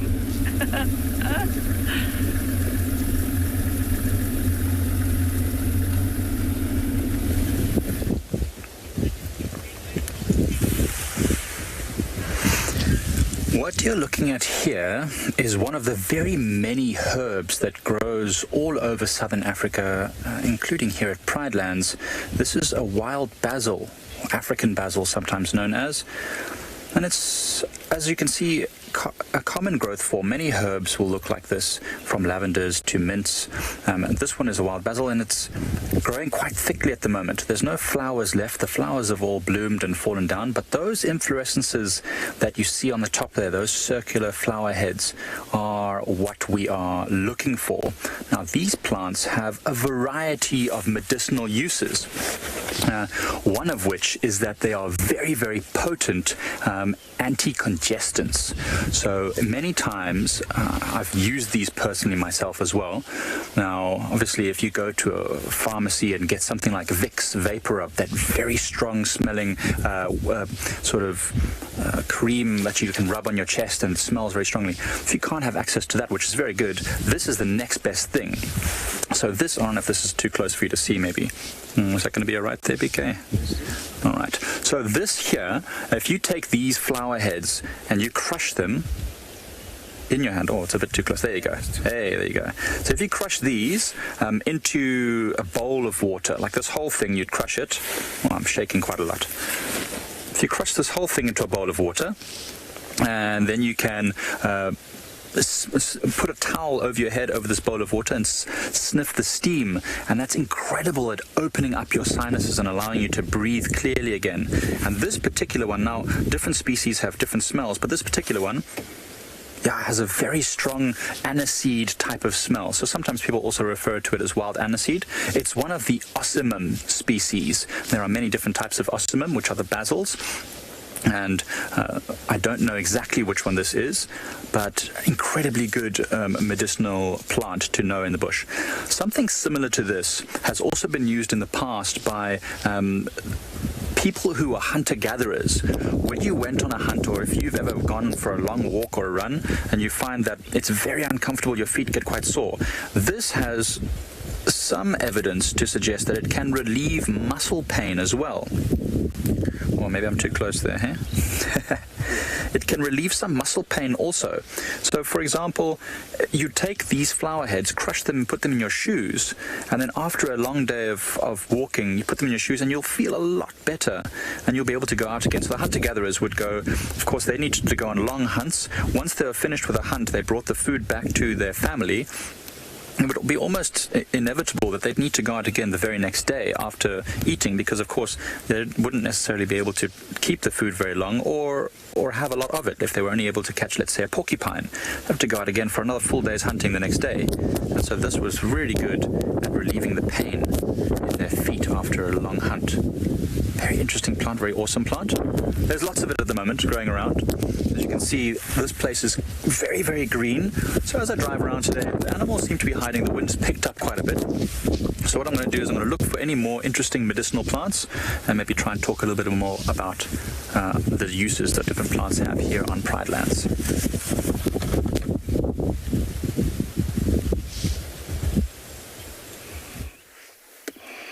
Well, from medicinal plants to foraging mongooses, and they have started their morning routine. They're all out in numbers and looking for old elephant and buffalo dung, rhino dung. They dig it to the core, finding those hiding dung beetle larvae. That is yum yum. Yeah, working like a machine, making sure that they eat all the larvae. Look how many there are, all heading in one direction. So many. Here there is a few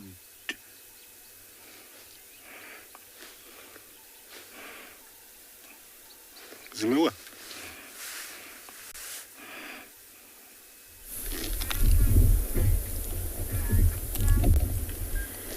The pack of wild dogs has just taken down an impala, and within less than a minute there is only some legs and skin left, and this particular one is chewing on one of the legs.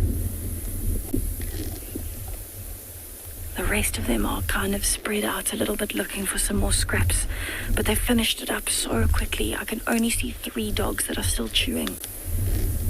But listen to the crunching of the bones.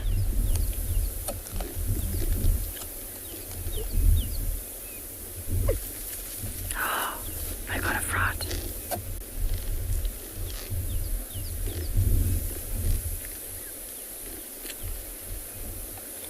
There's actually one right here that is still chewing it. Look there, it's got a whole leg. This one's got, I don't know, a piece of bone from somewhere and skin.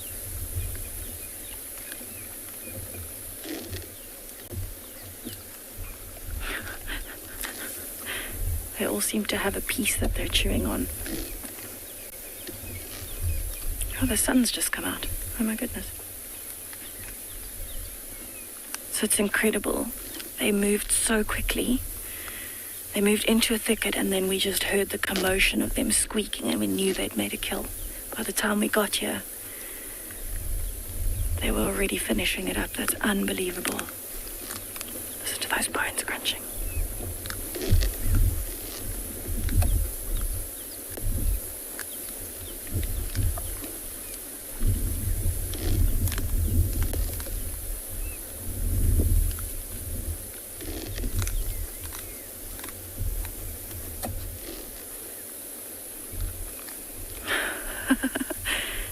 To shake it loose, get a different piece off of the skin, because the skin is not particularly palatable.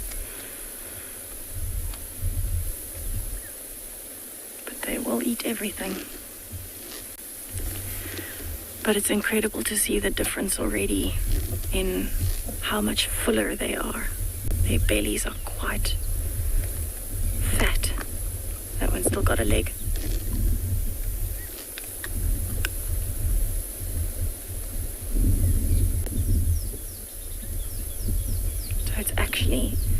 trying to pull the meat off of the leg at the moment. They do eat some of the bones as well. Sometimes all they leave behind is horns or hooves, maybe one or two other bones. But it's always just amazed me how quickly they eat. They literally wolf down their food. They get it down as quickly as possible because they know things like that spotted hyena would be following them, trying to get as much food as possible. They are so good at hunting that it's a pretty good guarantee of getting a meal if you're a scavenger that's following. So I can actually still see a few in front of me. There's some to the left. And they're all busy chewing at the moment, finishing up what they can before they start moving. They finished an entire impala. It wasn't even a young one. It was an adult impala. They finished it in minutes, literally minutes. And there's only 6 of them. Here comes the last one coming across.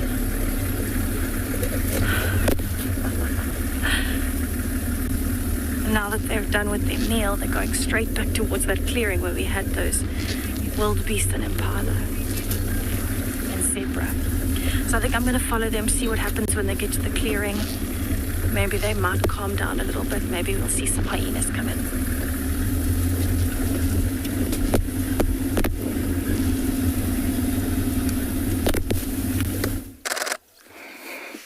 Well, I am right here with these guys, and they have gotten used to the vehicle. It's just hard to believe how close I am.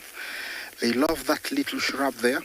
I think there is a scent of something, and they're trying to rub that scent onto their skin so they can resemble it, and maybe they will be feared. Look at that, they're rubbing themselves around that bush. These are banded mongoose, guys.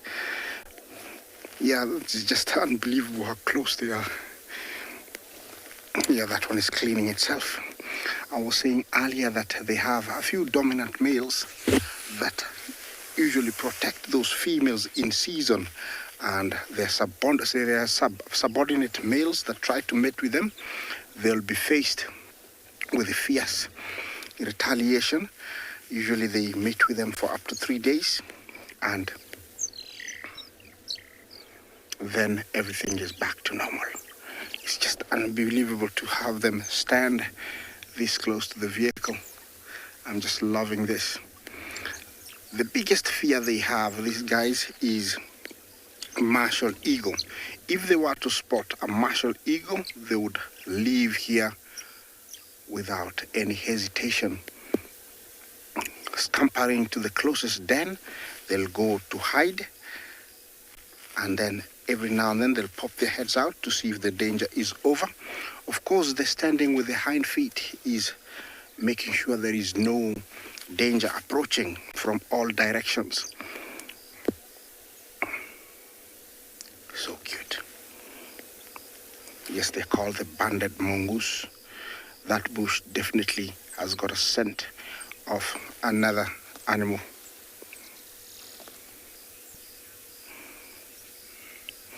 Heather, are they organized in a matriarchy? Yeah, here there's no matriarchy because the males are much more dominant. Look at that. They're standing like meerkats right in front of me. So there isn't that kind of hierarchy in mongoose. Quite different. Definitely there is something. They are rubbing their skins onto. Predators do that, and that is to get that scent, and so, they can smell like it, and so everybody would fear them. Young ones are really protected in case of any danger. Normally they're either carried like a cat carries its young, and they'll hunt anything from insects, little reptiles, millipedes, beetles. All that is in their menu. They have very long claws, and so any droppings from a rhino, from an elephant, they'll, dig deep to find that those, beetle larvae. That's how they get them. Yeah, communication-wise, they have those small grunts and squeaks, I don't know if you can hear them.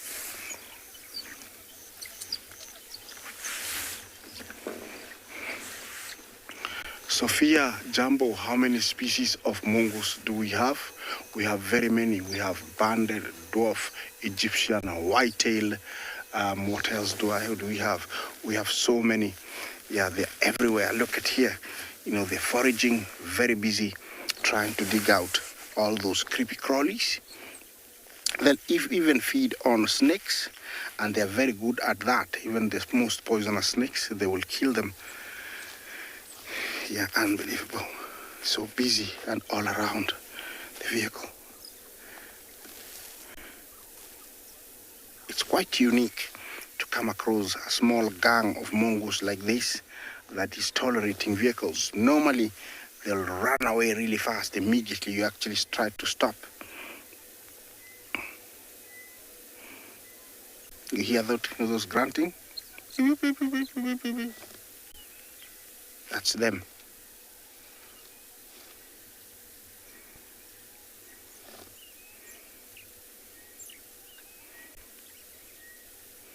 Yeah, there must be either grasshopper eggs, gecko eggs in that soil there, and that's why they're digging quite intensely like that.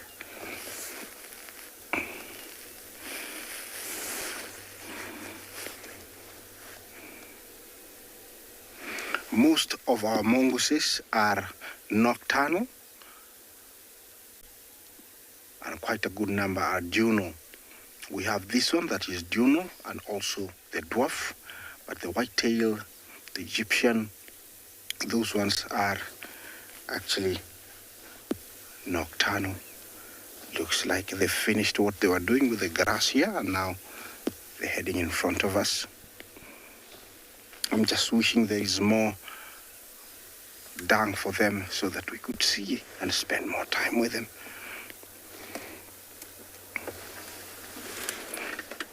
The eyesight is amazing. You know, there was an eagle that was flying overhead and they were not bothered. And when I looked, it was actually a long-crested eagle. So I learned that they are not afraid of that. But if a martial eagle was to fly overhead, you will see them gather up and form one big, tight, bond where if the eagle lands, it won't be able to pick up one. They're quite aggressive towards it, but it's the biggest danger to them, the martial eagle. It looks like they're going further. Let me move ahead a little bit. Even when I start the vehicle, they're not worried. It's really amazing. Normally when you start the vehicle, they'll just take off.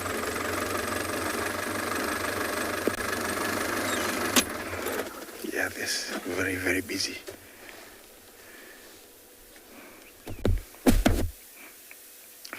Where they are digging, the dung beetles normally will roll a dung ball, then dig a tunnel in very soft soil, roll the dung ball under that tunnel, almost about maybe 10 centimeters deep, and then open up the dung ball, lay an egg inside.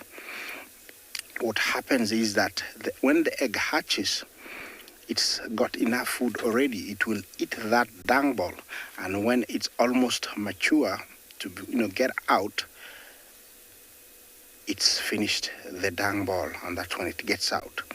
These guys are able to hear the little beetle making its noise inside the dung ball, and that's why they can dig quite quickly with those claws, enabling them to access those yummy, fresh young beetles. Look at how they're working. It's like machines. They were resting about 20 minutes ago, and now it's time to eat, and everybody is into it like never before. Look at that.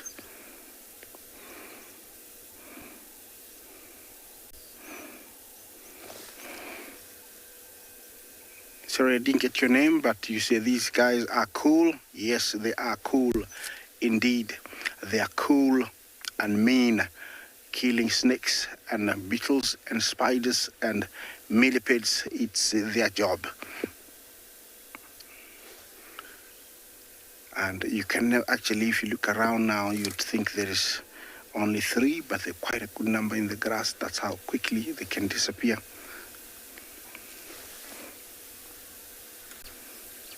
Yeah, just amazing.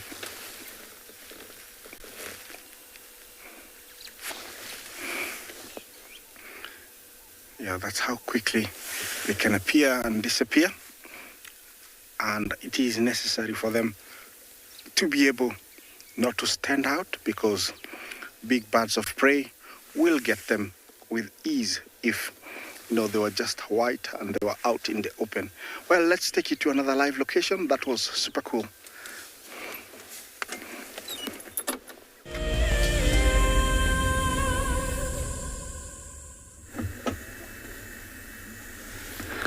Welcome back to the Mara. Our lions are still lying on the road. They just came from a mating, and as you can see, they're back lying on the road. It seems like a very comfortable place for them, and this, I think, is going to be utilized for the entire day.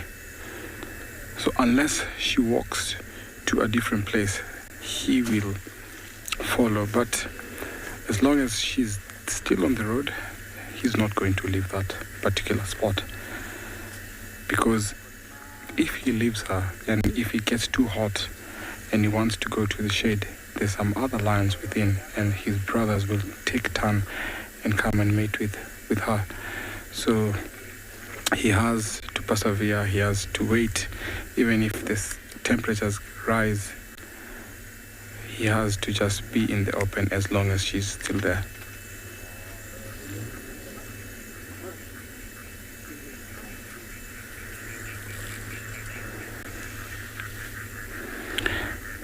I think I just leave them and just go somewhere else to see what else I can find, because it seems like they're not going to leave the road, because I wanted to head to the river to check if the zebras will be crossing the Mara River.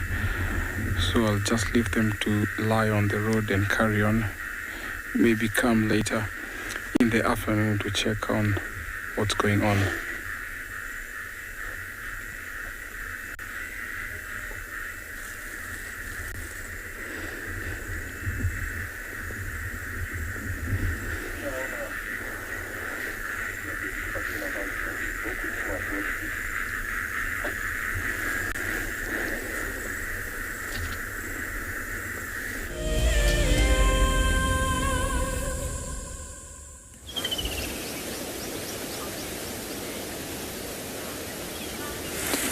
This is quite a rare sighting.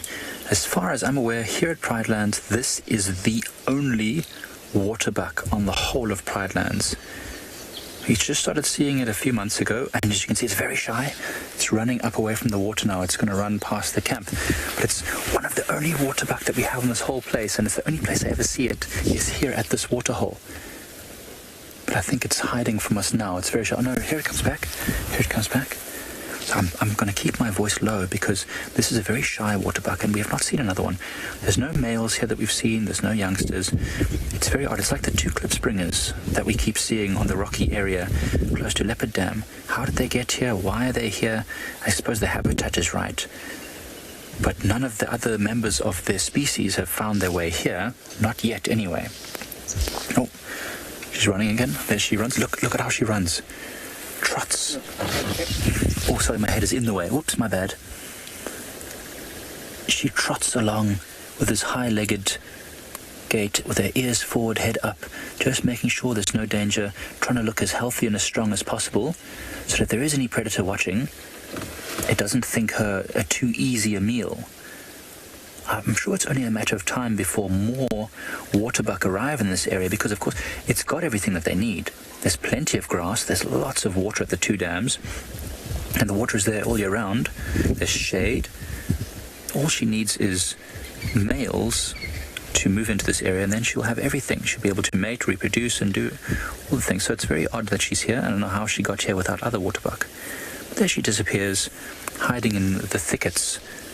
She'll head away from the camp, I'm sure, and go to stay in the area, but away from the water. She feels very vulnerable. So I've never actually seen her away from the water. I've only ever seen her at the waterhole.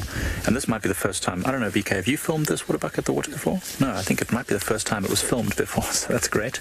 There's also, now approaching us, a herd of buffalo coming down to the waterhole as well, which is super great.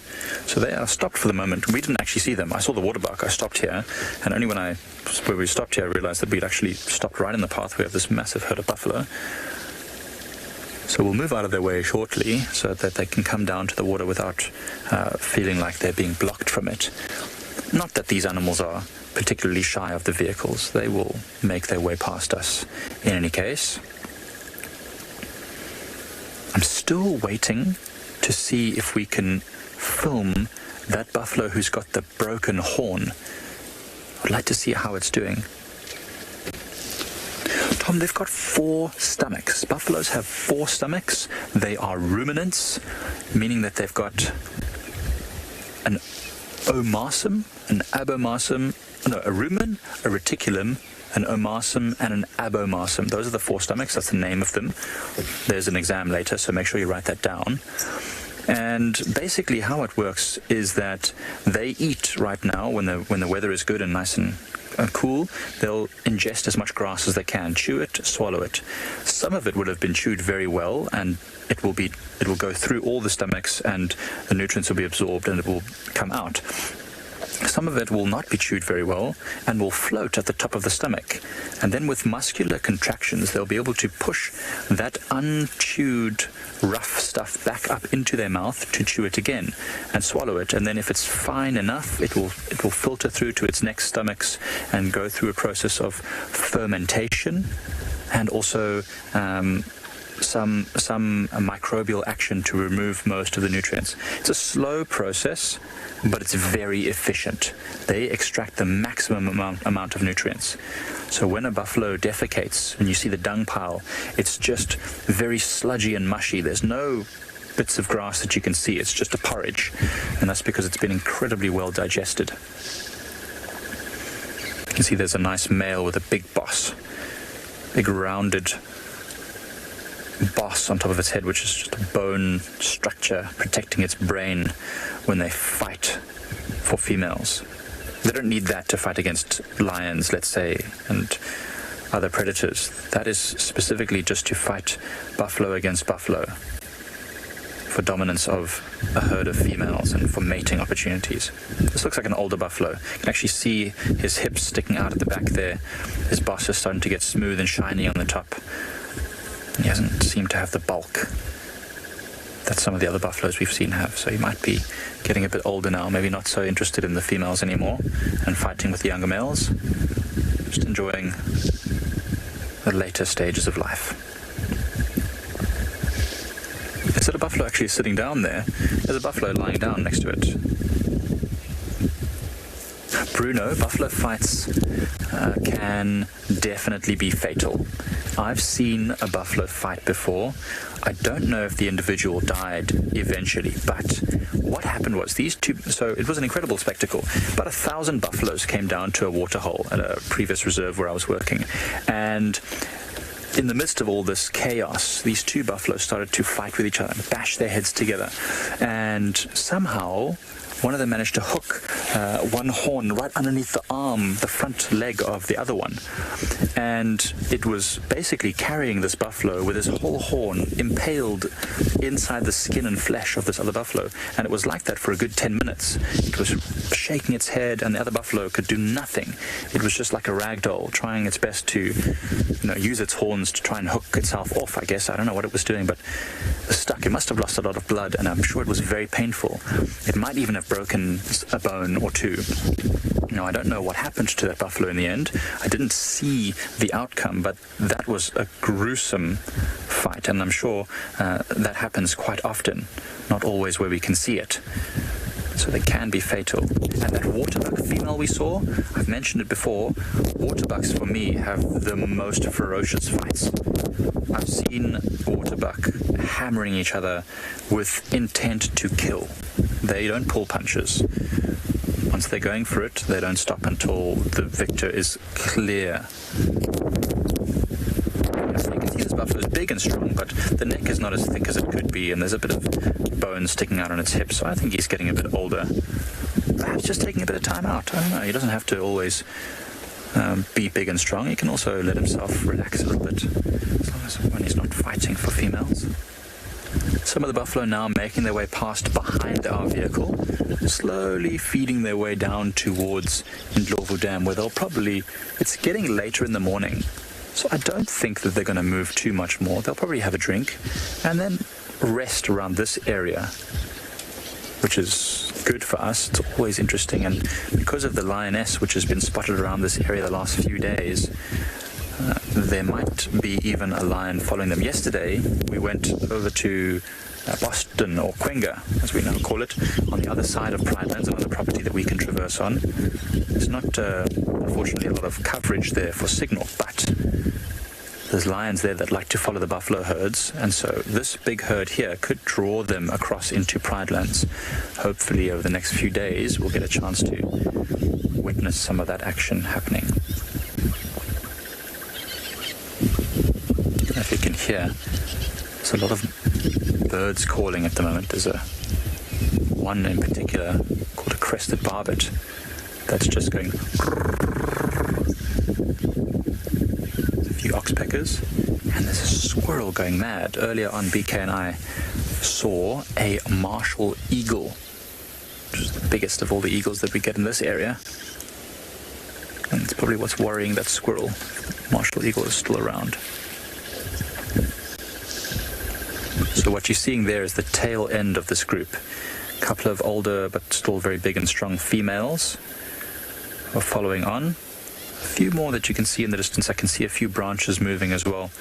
This herd is probably, I don't know, what do you think, BK? More than 50? Maybe 60 buffaloes? Maybe even more than that. What I can see right now looks like it's about 40 or 50. But there could be even more. This one's having a good scratch. Oh, Paul. I've never weighed buffalo horns before, but I've tried to pick up a skull before of a big male buffalo, and I would have said that was probably more than 10 kilograms, maybe even up to 15. It is a very big, dense dense bone, with a bit of a honeycomb structure on the top there, and then obviously the skull, the thick casing around the brain. So very heavy, that's what I can say. You could easily do a very good full body workout with a set of buffalo horns. And that's why the buffalo's necks are so thick. The male buffaloes have to carry, 15 kilograms if you include the muscle as well. Let's call it 25, probably more, I don't even know. It's heavy, it's really heavy.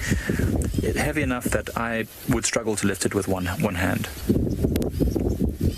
And again, I've got little twiglet arms, so that doesn't stand for much. BK's laughing. Thanks, BK. Thanks. Yeah, sure. Just clearing your throat. When you have a head that weighs that much, and your body weighs, 800 kilograms as a male buffalo, maybe even more if it's a really big one, you got to eat a lot. So you can see these buffaloes are feeding constantly. We know that they have a ruminant stomach system, but they need to keep feeding that. And with that comes the need for a lot of moisture. So they also drink every day if they can, sometimes twice a day.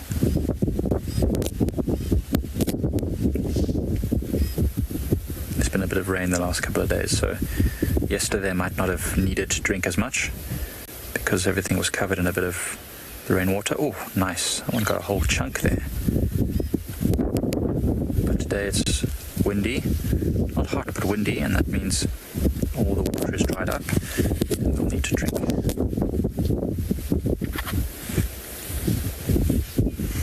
Now, they're slowly making their way. We're going to head down to the dam now and sit there and see how long it takes them to arrive.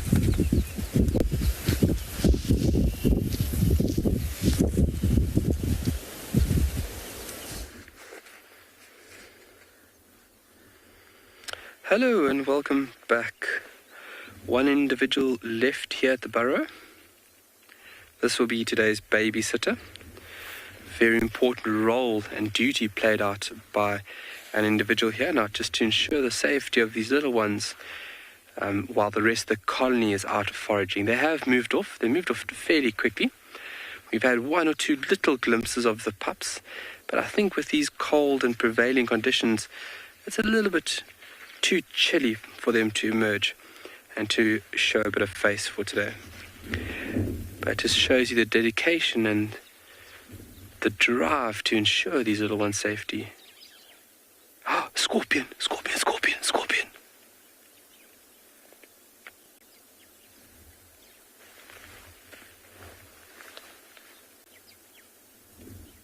You aren't hungry. Yo, folks, that is a very dangerous scorpion. If you can get in there, Dave, if you can take a look at that very thick tail, or what we refer to as the telson. It's got a very thick tail and very thin pincers. That is a rough gauge on how you could get an understanding of the potency of a scorpion's venom. So if it has thin pincers with a very thick tail, that means it's a species that you should be very cautious around. But if the stinger or the telson is small with very large pincers, that means it's not that of a medical importance. But I don't know why this individual doesn't want to just nibble on it. It's like Mr. Delivery has delivered food for you. Wow. Oh, look at that. Yo. That is a species referred to as Prrivate. Yeah, that's about 5 centimeters in length, maybe a little bit more width, the telson included, the tail included. But you can see those very, very thin pincers, showing you that that isn't the main weapons used by the scorpion. That'll just be used just to hold on to something. But the dangerous part is that very thick, curved tail.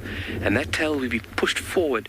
And basically at the end of it, it's got this almost like curved hypodermic needle, whereas in the tail you have the venom gland. So once the animal projects that tail forward and that hypodermic needle breaks the skin, the venom gland within the tail then pumps a volatile concoction of proteins and enzymes into the victim.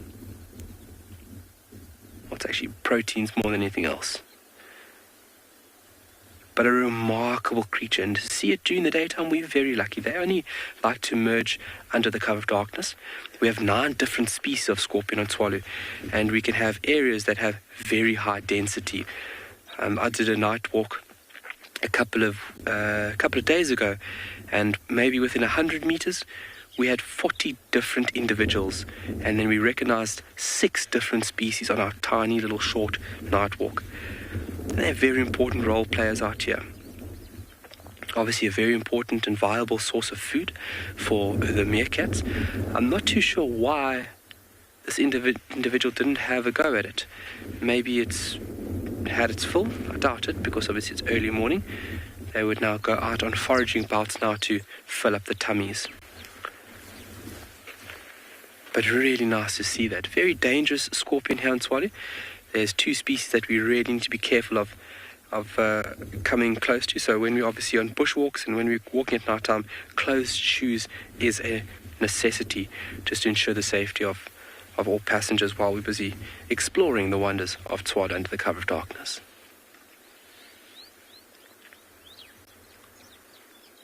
So this individual just making sure, looking everywhere, making sure there's nobody that is going to come and sneak up onto these little pups.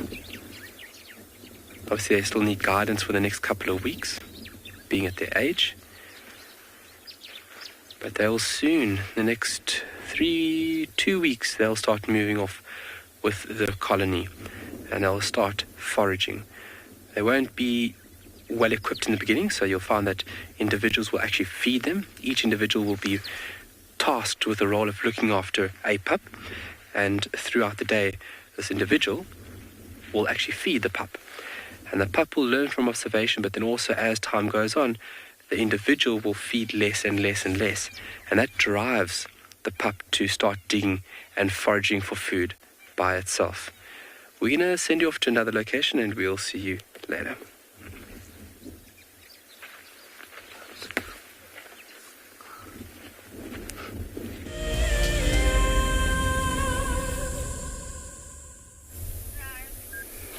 Welcome back to andBeyond Ngala, everybody. So the wild dogs moved into quite a thick area and then crossed over drainage lines, so we couldn't follow them. But as I was coming around the corner, I noticed a lot of vultures coming down to land. We've got some white-backed vultures. I even saw a tawny eagle and a marabou stork. And I've just seen a hyena come past us as well. And so what I'm thinking is there is definitely a kill here somewhere. And I don't know that it would have been from the wild dogs because I can see at least 4 vultures in the one tree. There's 6 in the other tree. Still another 2 or 3 flying down. The marabou stork coming over. So I think it might have been something a bit more substantial than maybe an impala kill from the wild dogs. We're not far from where they were, so it is possible. But what really got my attention was when the hyena started running towards us as well. So it's definitely heard something or smelled something. So what I'm actually doing is I'm watching the vultures to see where they're looking. I'm watching the hyena to see where it's going. And so I'm hoping that they will lead us to a carcass. And this is where there were tracks of a female leopard yesterday. And so I'm really, really hoping that maybe they had a kill of an impala and it might be stashed here somewhere. I can actually, while we're sitting here, I can see another 4 vultures coming into land. So there's definitely something going on here. And so I'm just sitting, hoping that we get a better sense of direction of where these vultures are wanting to be. I really hope we find something good here. I've got a really good feeling.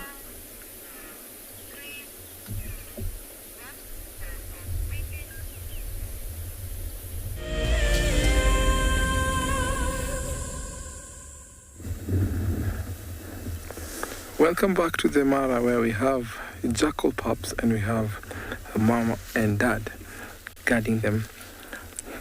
Sometimes when the area is not disturbed, you find that jackals will be seen at all times of the day. So they're mostly active in the early morning and in the late afternoon. See, the mom is actually walking them into the long grass, avoiding most predators. One jackal pup has no tail, and I think that was cut off by a predator. So I think I'll just carry on, push forward to check if they are close enough or maybe walking into the grass. Let me just push forward a little bit.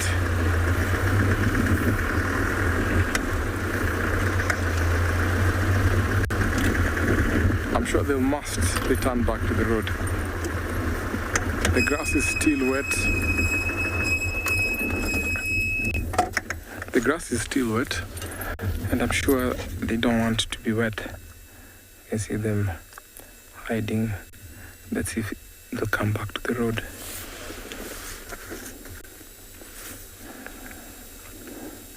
Jackals will eat anything from fruits through insects, rodents, birds, reptiles, and even small antelopes.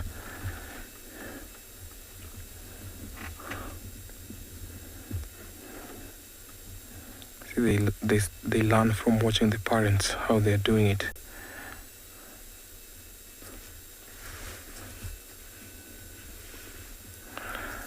Daniel, thank you for your question. Jackals can be a little bit fast. They can go for about 35 to 40 kilometers an hour. They're super fast and swift. I've seen them when lions were eating at a kill, and it's actually difficult for those lions to get them. They get close and bite a chunk of meat and just leave without the lions even getting close to them. They fall prey to leopards. So if they find leopards or see leopards, they always alarm, barking. So these are one of the signs that when we hear them barking, we always know that there's leopards around.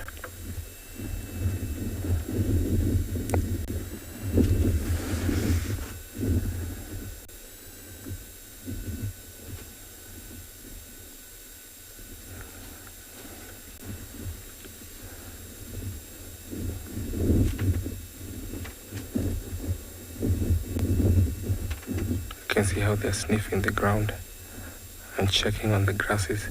So when there's a small prey, they will always walk slowly, looking and listening carefully.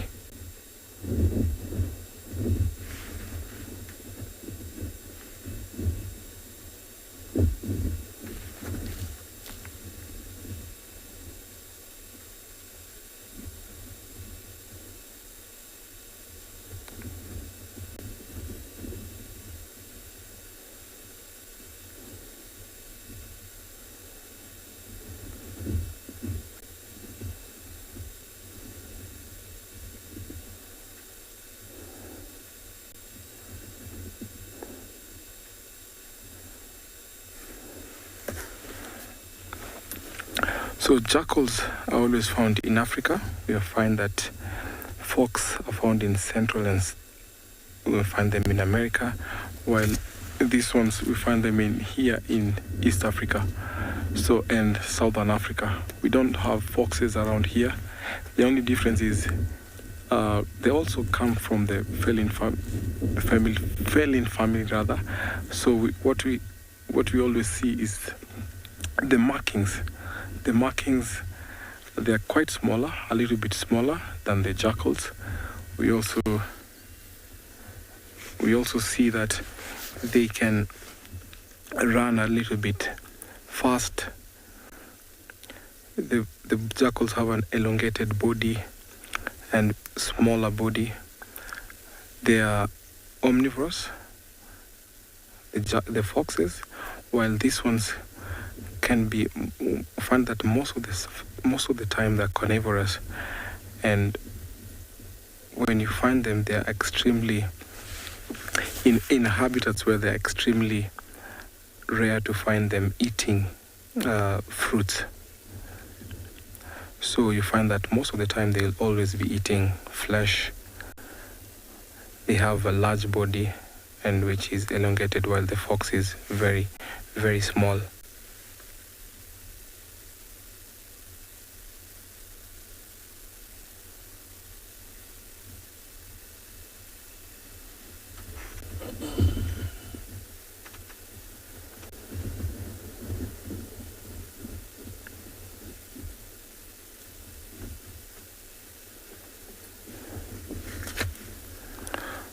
Ryan, how many types of jackals are there in the Mara? We have the black-backed or the silver-backed jackal and the side-striped jackal.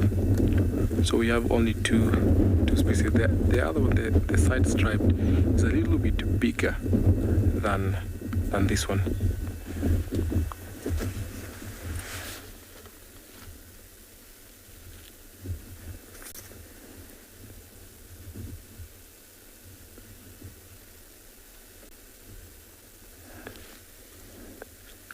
So both the male and the female, they do the parenting. And sometimes one will be left to babysit while the other one goes to find or seek food.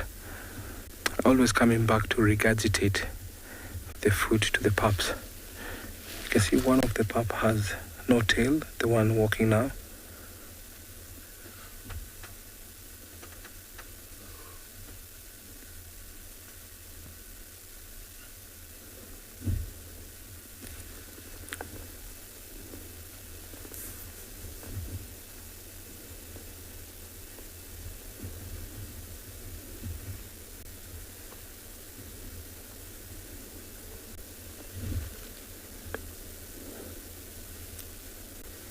Seems like something is interesting them there. And the grass rats also fall prey to them. So maybe they're following a scent trail. You always see them living in termite mounds. So sometimes those rats might seek refuge in the termite mounds. So they have to wait patiently before they get out of the termite mounds.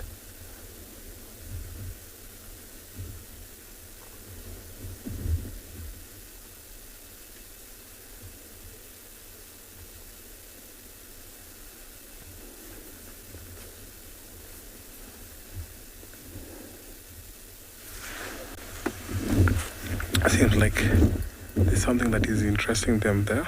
So let me just drive a little bit forward.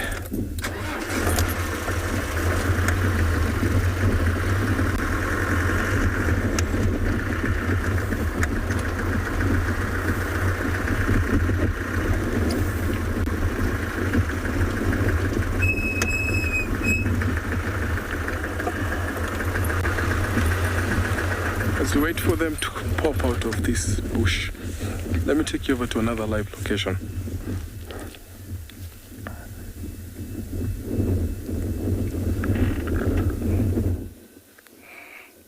We're from Jackal puppies to mature serval cats. It has become almost a norm now to see serval cats every other day, but this is rather a different kind of sighting. This is a male, and they just came out of the road from the grass, came to the truck, and they were chasing each other, and then one went up this tree. It's way up the tree, one of them. So they're very, very good climbers. I don't know if it's a female that doesn't want to mate, or it's, you see it, it's right there. The sun is not really good. That is not a leopard, that is a serval cat.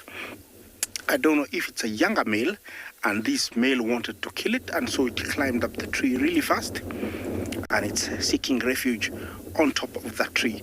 It's a behavior I've never seen before. I've seen servals up a tree just climbing for fun, but being, chased and going up there, I've never seen that. And it's quite a very horizontal tree. You can tell he's still looking up there. I don't know if the rays of the sun don't allow him to see him, the other one, but definitely it's down there. It knows the guy went up a tree, but maybe it cannot locate him really well. I don't know what's going to be the behavior. There is a motor vehicle coming. I hope it stays there, but I'm guaranteed that the one on top of the tree will stay. Oh, there it goes. It has run away. I don't know if the one on the tree will come down.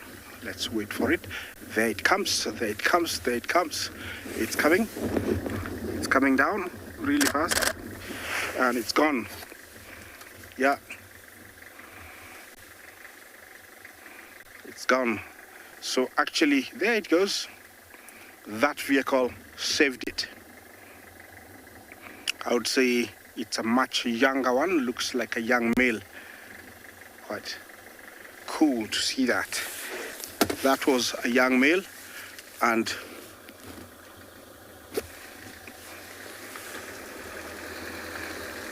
Lifing, thank you very much. You love that cat. They're quite cool. They're quite cool, to see. And I've never seen a serval up a tree, so it's quite amazing. Yeah, time to move on, see if we can find something else. That was super quick. But definitely that was a much larger male that was trying to get the smaller one.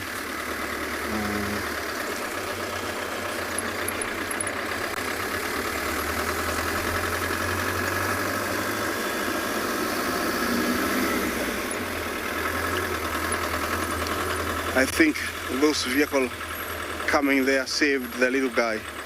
Otherwise, that male would have climbed that tree and maybe killed it. They're quite aggressive little cats when they want to. Yeah, this is the area where we've been seeing lots and lots of elephants, but there is zero today. I don't see anybody in sight. Of course, the area is really, really big, so maybe they are utilizing a different area of the conservancy. There is lots of grass and they must be loving it.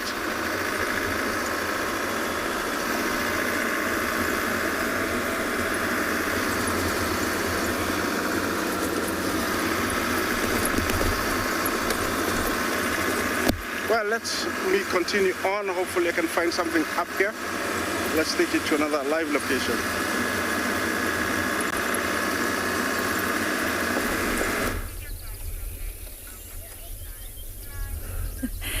Welcome back to andBeyond Ngala, everybody. So with all those vultures and the hyenas, I followed my instinct and decided, all right, I'm going to come and check this area because I think this is where they're coming, and we have found them drinking at the dam.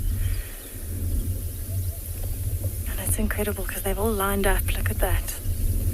They've all lined up and they're actually lying with their front paws in the water. Oh, that one's just all in the water and drinking.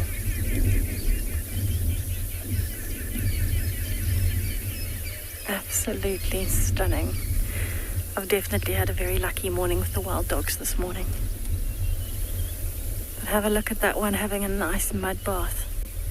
Trying to get cool. So it's actually not altogether. She's splashing herself with water. That's unusual. So it's not a hot enough morning that you would often see wild dogs swimming like this. You'd normally see this happening on a really, really hot day. But I think because they've been so active this morning, they have been keeping me on my toes. I think because of that, they're just a bit overheated. They have eaten, so their stomachs, you can see, are round, and so that'll warm their body up as well.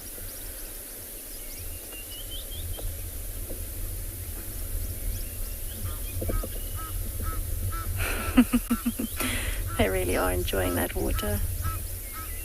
That one's smelling something in the water. Look there, it's actually trying to eat something.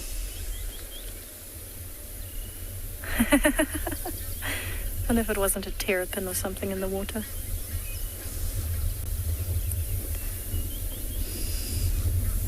So I'm actually downwind of them at the moment. I can smell them.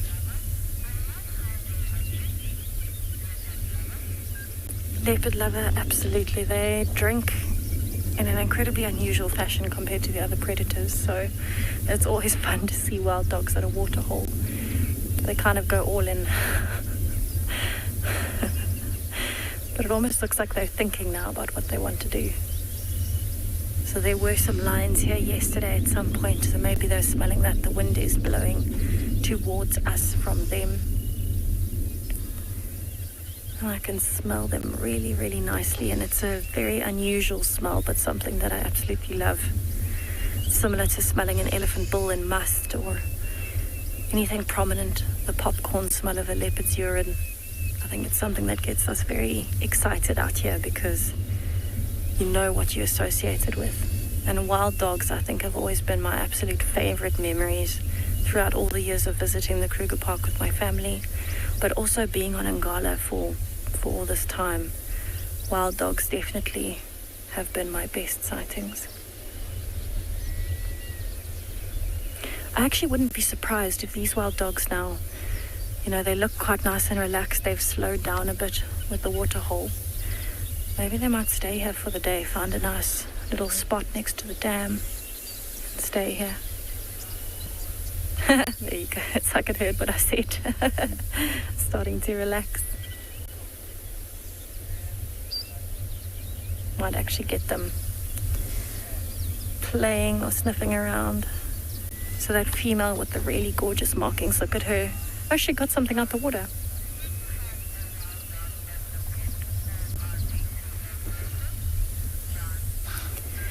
Jean, so wild dogs, it's actually not an issue of aggressiveness. I definitely wouldn't recommend having any wild animal as a pet.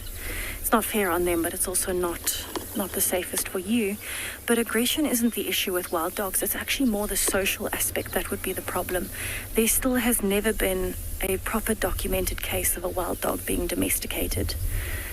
Or being kept as a pet. I have heard stories through the locals, through the Shangaan people that know people that might have had one or two.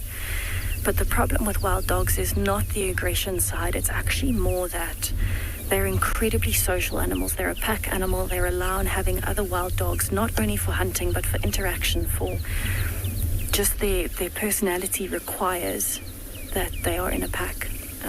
They definitely can hunt on their own. But in terms of that, they would actually just become incredibly lonely. And so for that reason, they wouldn't make very good pets in terms of their personality. But overall, I definitely would not suggest anyone has a wild animal as a pet. It's not fair. They belong out here where they're happy and free. Definitely not in somebody's backyard. The story that I heard was actually a local man who used to use a wild dog for hunting.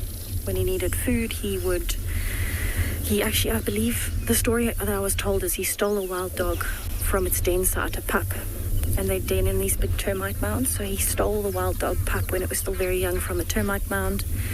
I believe he actually clipped its ears as well to make it look a bit like a German Shepherd or an Alsatian, one of those police dogs. And he would use it for hunting. So if he needed food for his family, the wild dog would go and hunt, and he actually trained it to bring the food back to him. And that's how he fed his family. But again, this is just a story that I've heard. It's not been documented. It's not been written down anywhere.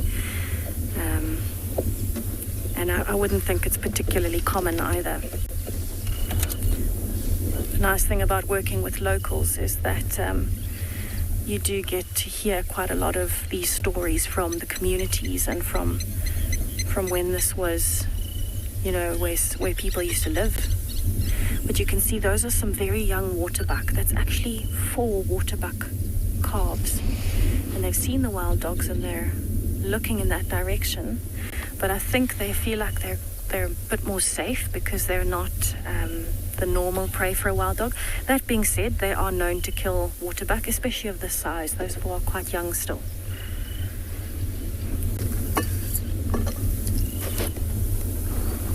So what I'm actually going to... Oh, shame, they started running now. Here come the wild dogs.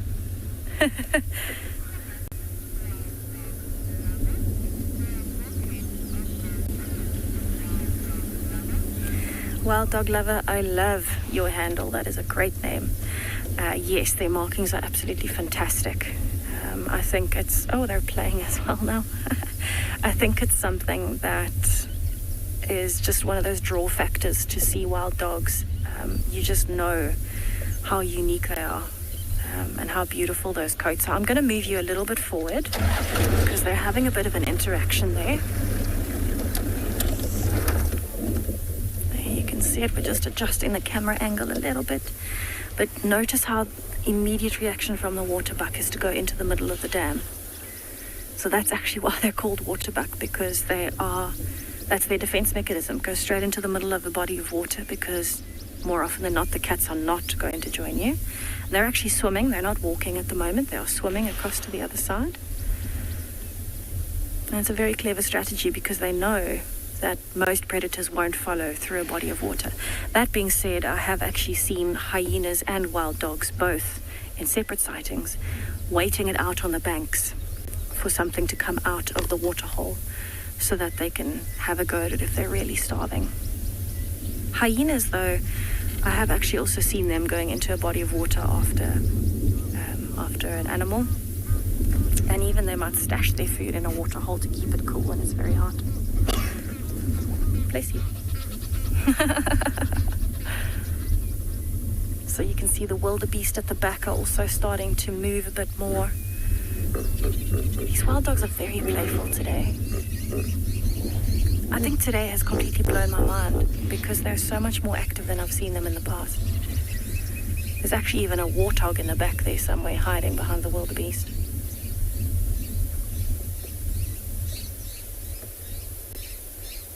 Unbelievable. And again, the same reaction from the wildebeest chasing the wild dogs. And they're coming back this way at speed. Wait for it, they're coming. They are having such a good time playing today.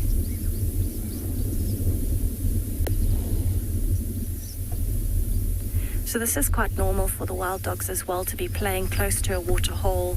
It's nice and cool. There's quite a few other animals around. It's not just a way for them to bond and practice their almost play fighting skills, because it does help them if they ever do need to have a fight with anything. But it's a really good chance for them to practice hunting, and communicating is incredibly important for wild dogs.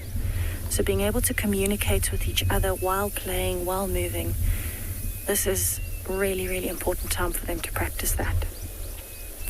And actually you'll notice the waterbuck are now on the other side of the dam, and they're just standing watching what's happening. They're just watching those wild dogs playing. They're not ready to leave the water yet. They're going to wait a while longer before they exit. So I think what I'm going to do is I'm actually going to go around, see if I can get a bit closer to the wild dogs there where they are with the wildebeest. And maybe we'll see some more action. What a fantastic morning so far.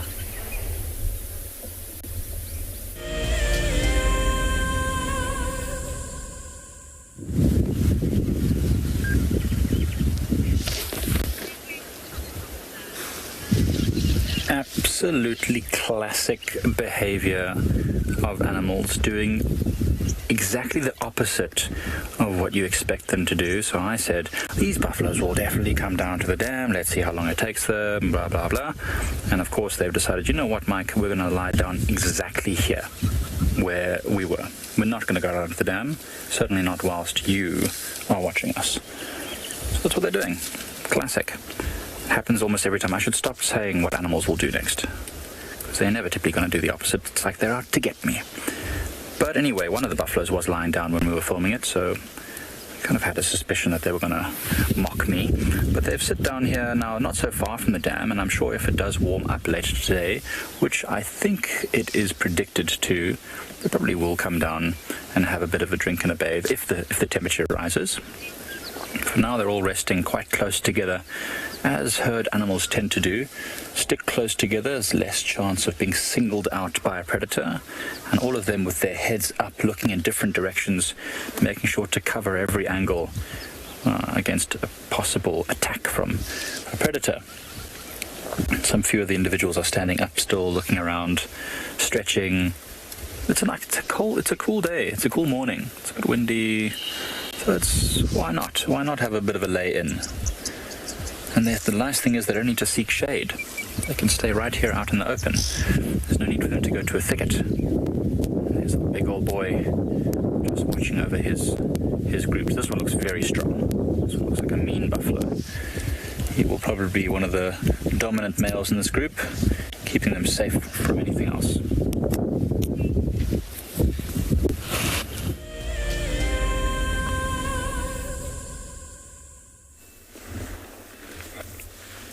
Welcome back to the Mara, where we've come across a big herd of elephant. We have about 2 herds, and they're slowly walking towards the marsh. It's the time of the day when they all head down to go and feed into those marshes. And also sometimes they walk across, get into the forest, and on the Mara River they cross and then get to the other side of the reserve.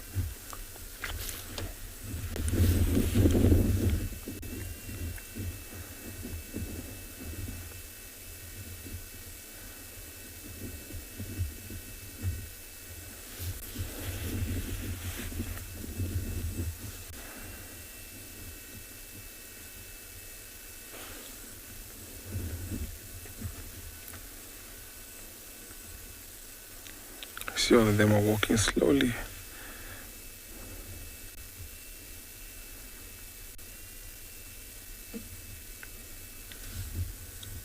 There's a bull approaching them. That's the reason why that small herd, those small family, seems a little bit confused. They're walking away from him. Maybe there's an elephant that is in estrus.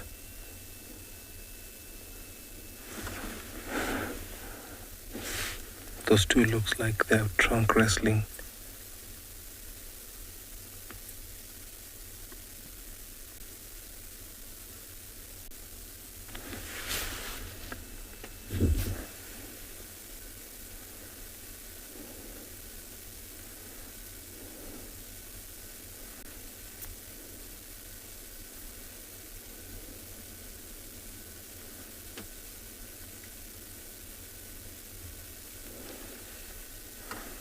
So there's about 5 bulls within these 3 families, and that's the reason why some of the family members are walking so fast. Probably there's some cows and females that are in estrus. That's the reason why they're coming to analyze, to come to check, walking from one family to another. See that big bull approaching that cow there. And you can see the reaction of the matriarch trying to shield her calf from him.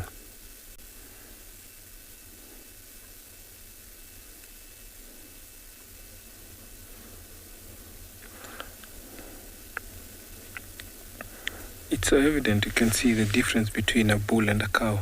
Look at how big the one elephant walking at the back in comparison to the rest that are walking in front.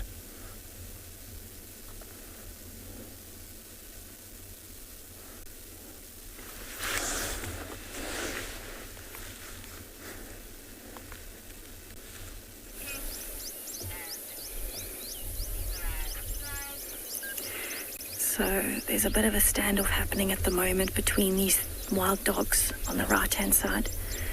You can see they're staring across the dam, and that's because they were chased by the wildebeest to the side. But just into the dam, you can see those poor young waterbuck looking over, not quite sure what they want to do. It's actually very interesting to watch the interactions, because on the far left, you can actually still see the wildebeest there.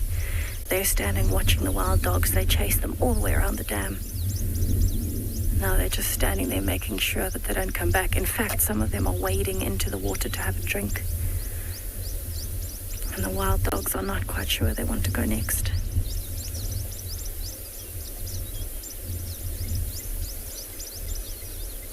So it looks like they're actually moving off into the thicket on the right-hand side of the dam. So they're going to the east. So I'm going to see if I can catch up with them. But I still am just blown away by how active these wild dogs are today. And it can't just be the weather. Yes, the weather is definitely a contributing factor, because it is cold, it is windy, so you don't have to use as much energy. But I think there's just a lot of smells around today. There were lions here yesterday. I think there was another pack of wild dogs where we had these ones earlier. So I think they're just feeling quite overwhelmed and playful, because there's an array of smells. Bumpy, bumpy, bumpy. And they're just not quite sure what their plan is today. They seem to be very up and down and left to right, which is awesome for us, because there's nothing better than following wild dogs that are constantly on the move. It's a really good challenge as well to keep up with them. I think they've come through here.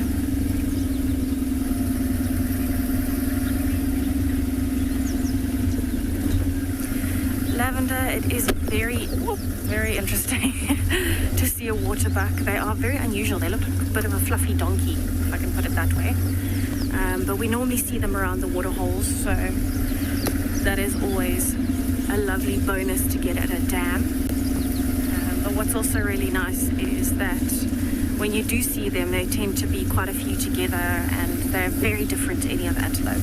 But I actually love your name, Lavender. Lavender was my favorite color when I was younger. My whole bedroom was lavender.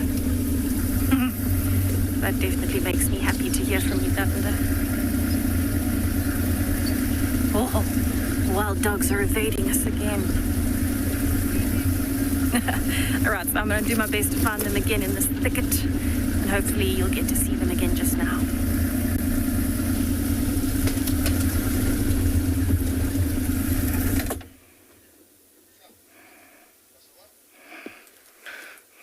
Well, I have toppies here, standing on high mounds, acting as the sentry, making sure there is no threats. With all this tall grass, the rat can come in from any angle, but with one toppy standing on mound like that is total security, or security assured. Toppy, an antelope found in East Africa, Kenya, Tanzania, Uganda, and it migrates. This is one of its main behavior. If you ask about toppy, many people will tell you the one that stands on mounds, it's one of the very well-known behaviors of toppy. Chewing its cud, it's a ruminant, and it's a good spot to do that while making sure all is safe. It's found in Kenya, Uganda, Tanzania. As I said, they do migrate, ranging to around 20,000. We do have resident ones. This is one of them, and an antelope that is so fast, very few predators are able to get it. Looks like we have lots of young ones there.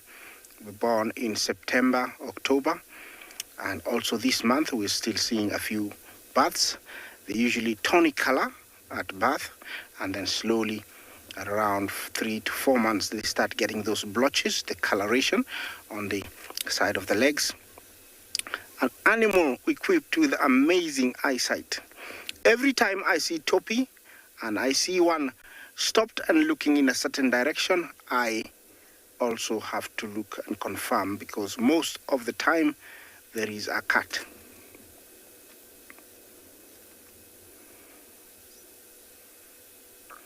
Yeah, that's a very good spot to be resting this time of day, with one good sentry to watch over everything.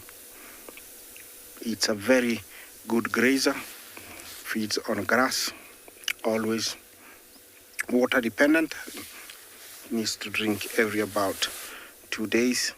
Over here there's no problem with that, and it's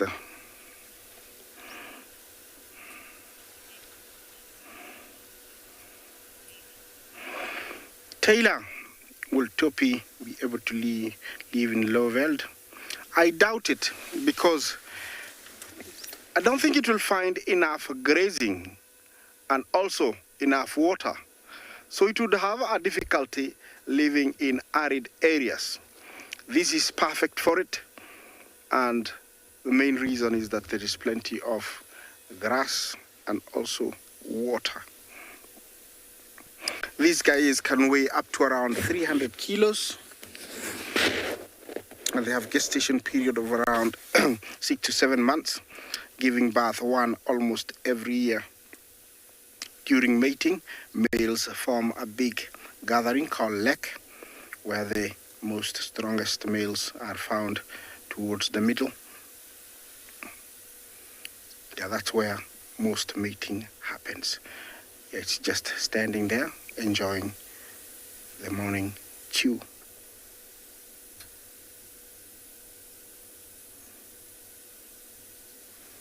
It's so beautiful and quiet.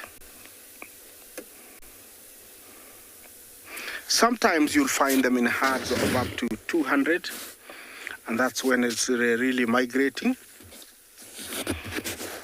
But once the migration is done and it's gone, we are left with these pockets of about 7 to 10. Sometimes you'll find them standing on mounds, up to 10 of them, assuring that there is nobody, there is no lion around the area where they are.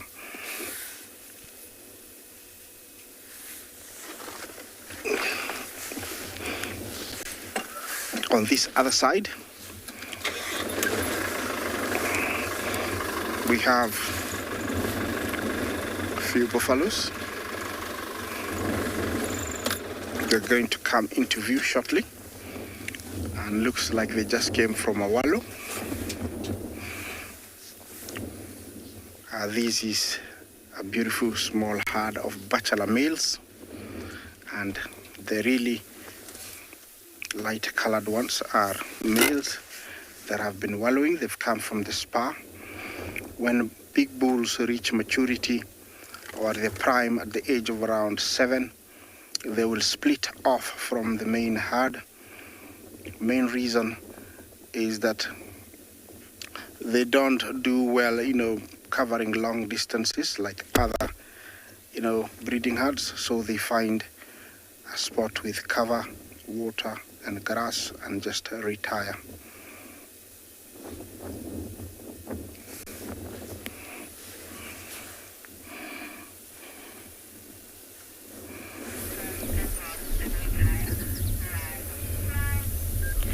So the wild dogs changed direction again and came back to the dam at andBeyond Ngala.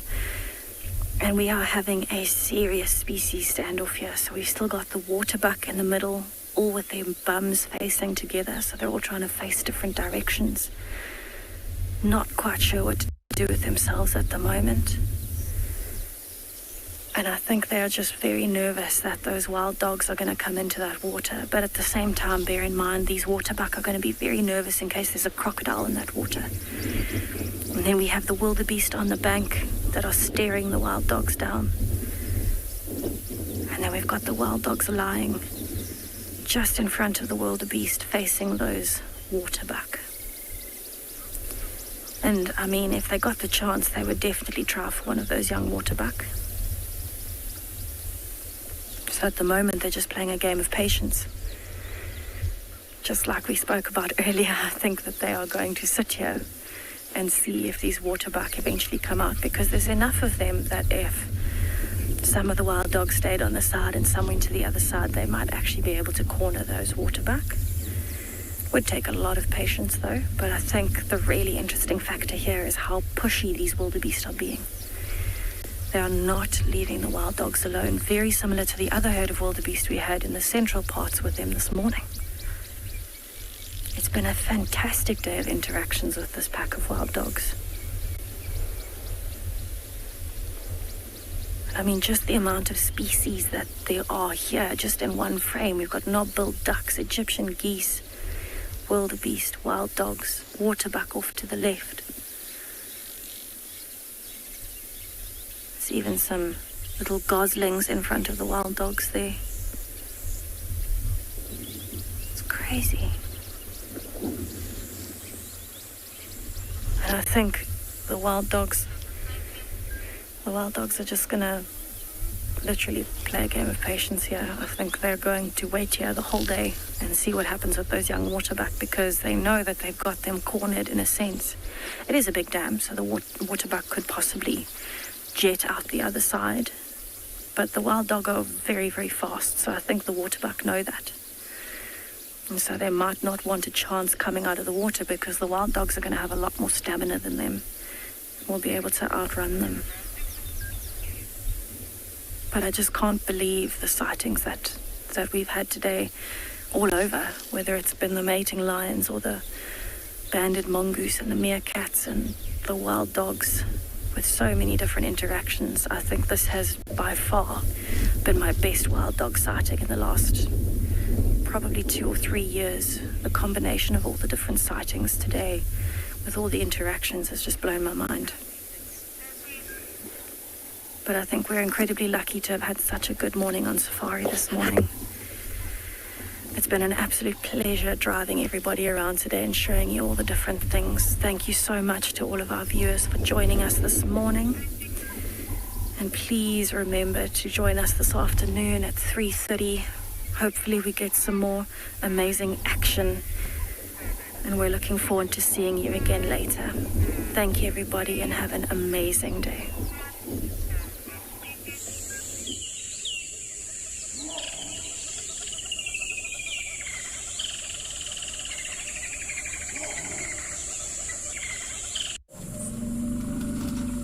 This program features live coverage of an African safari and may include animal kills and carcasses. Viewer discretion is advised. And jumbo, good afternoon, everyone. Another lovely afternoon out here in the Masai Mara, and we have lots of nimbostratus clouds, which means we might get some rain. Welcome to your afternoon live safari, live from the African wilderness. My name is Isaac.